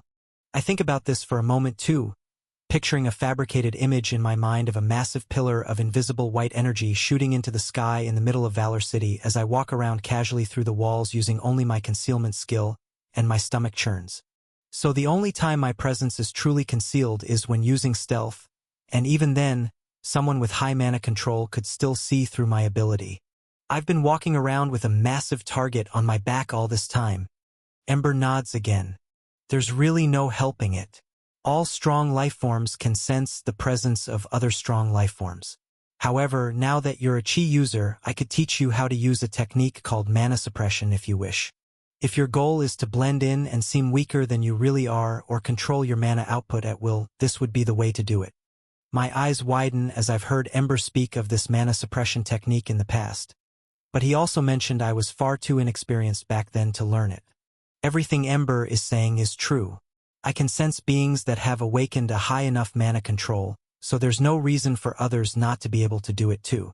The only upside of the matter is that it's not like someone can identify a person based on their mana signature. Especially mine, it's constantly rising and drastically changing. The part that doesn't make this okay in my eyes is that I haven't been as stealthy as I thought. When disguised in Valor City as a simple merchant or businessman, higher-ranked guards can surely tell I'm a formidable opponent in hiding. Especially after my recent training session, I raised dramatically in power in a single day and decided not to attend the Fight Ring event tonight. If the Dark One wasn't already watching me closely before, it is now. I turn to Ember and respond. Yes, I need to learn this mana suppression technique. I would like you to teach me. At the thought of it, I extend my enemy detection skill to see if there are any Titans left in this dungeon. The radar reading that comes back is not what I was hoping to see at all. A single blotch of dense energy is about 2 kilometers away, moving at a very slow pace. It may reach our current position in front of the rift in about 25 minutes. I turn my head back to the black rift behind us and can't tell if it's my imagination or if the edges have started to close in slightly faster than just moments ago when my conversation with Ember started. My eyes widen and I airstep onto Ember's back. This may be our last chance to make use of these Titans.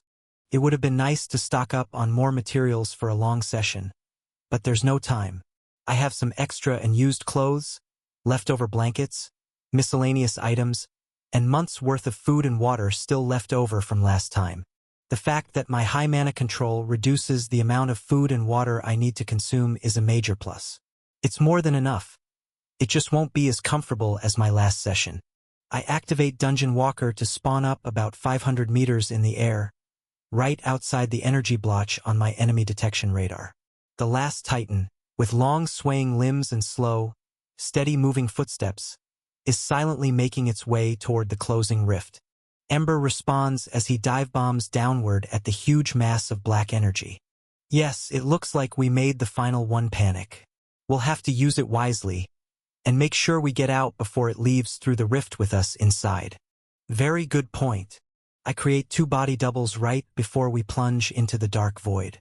The copies airstep away from the danger while weightlessness takes over my body, and I fall back into the Titan's domain. Chapter 420. Ember's voice enters my mind using telepathy once I've situated myself within the Titan's domain. The technique I call mana suppression is really just an advanced form of manipulating visual chi. You've already shown signs of mastering the beginning stages of this, so by raising your natural capacity and chi control, mana suppression should be very simple. I sit on a small blanket in a comfortable position, getting ready to start my training, listening to what Ember has to say. Diving right back into the Titan's domain wasn't exactly what I was planning for, but the fact that this is most likely the last chance I'll get to use a time dilation chamber of this magnitude, I don't want to waste it. According to my rough calculations, there's less than 25 minutes in the outside world until this Titan reaches the rift. Considering my last 6-month stay took 30 minutes, I should have roughly 5 months to train in here and 15 times the chi to use up. To be safe, I've put 2 body doubles in the outside world to notify me of any changes or odd outcomes. However, the possibility that they could transfer information into this isolated domain to me is only a theory.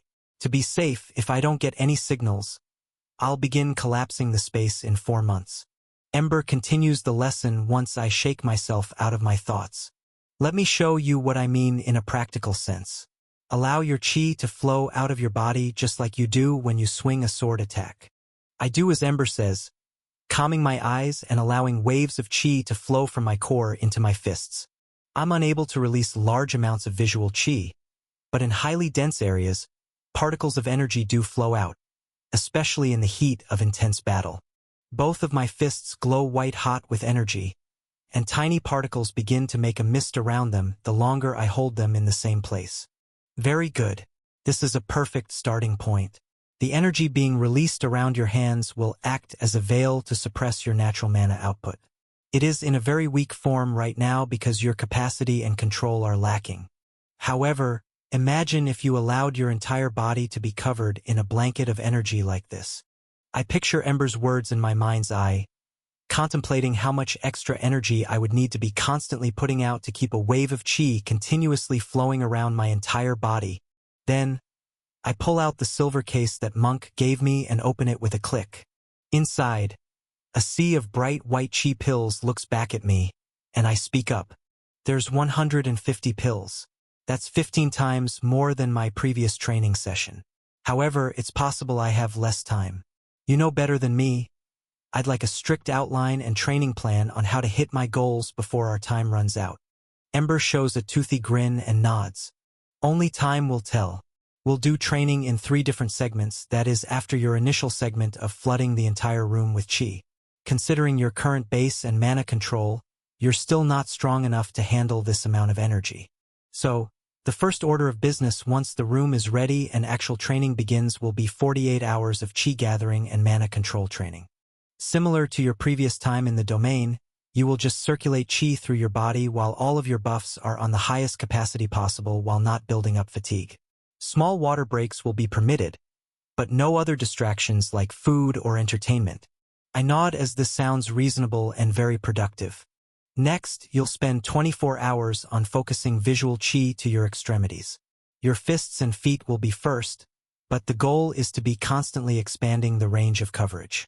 Creating a thin layer of chi around your arms and legs will be next, then eventually your torso and head to cover your entire body. This will be paired with physical body training. Sprints, push-ups, squats, pull-ups, and weights using your earth summoning magic to make heavy enough gear to push your limits. I nod again as this seems pretty simple too. Then lastly, you get 8 hours of leisure time before we start the cycle again. You may eat small amounts of food, journal your thoughts, and sleep if you'd like. But intense focus is necessary to succeed in this training. My eyes widen at his last point. This content has been misappropriated from Royal Road. Report any instances of this story if found elsewhere. Only 8 hours of rest? After 3 days of continuous training? For 4 to 5 months straight? Ember chuckles to himself. We'll shorten the rest times as the session goes further, and make the training times longer as well. As I'm sure you can already tell, the higher your mana control raises, the less reliant you are on food, water, and sleep for energy. Yes, I'm aware. I just didn't know it would get this drastic. Of course, your mortal lifespan increases as well, slowing your aging and keeping you in your prime years for far longer. At your current control, you've already increased your life expectancy by quite a bit, possibly decades. The progression is not linear based on pure mana intake, but it will continue to raise the more you control. I think over this food for thought in the back of my mind as Ember covers some of the more advanced and technical topics too. Once you've managed to get the most basic level of visual qi around every square centimeter of your body, the focus will shift to concentrating more on the density of the flow. Just like mana shields and mana blades, the density of the qi being used is very important when focused on a technique like this.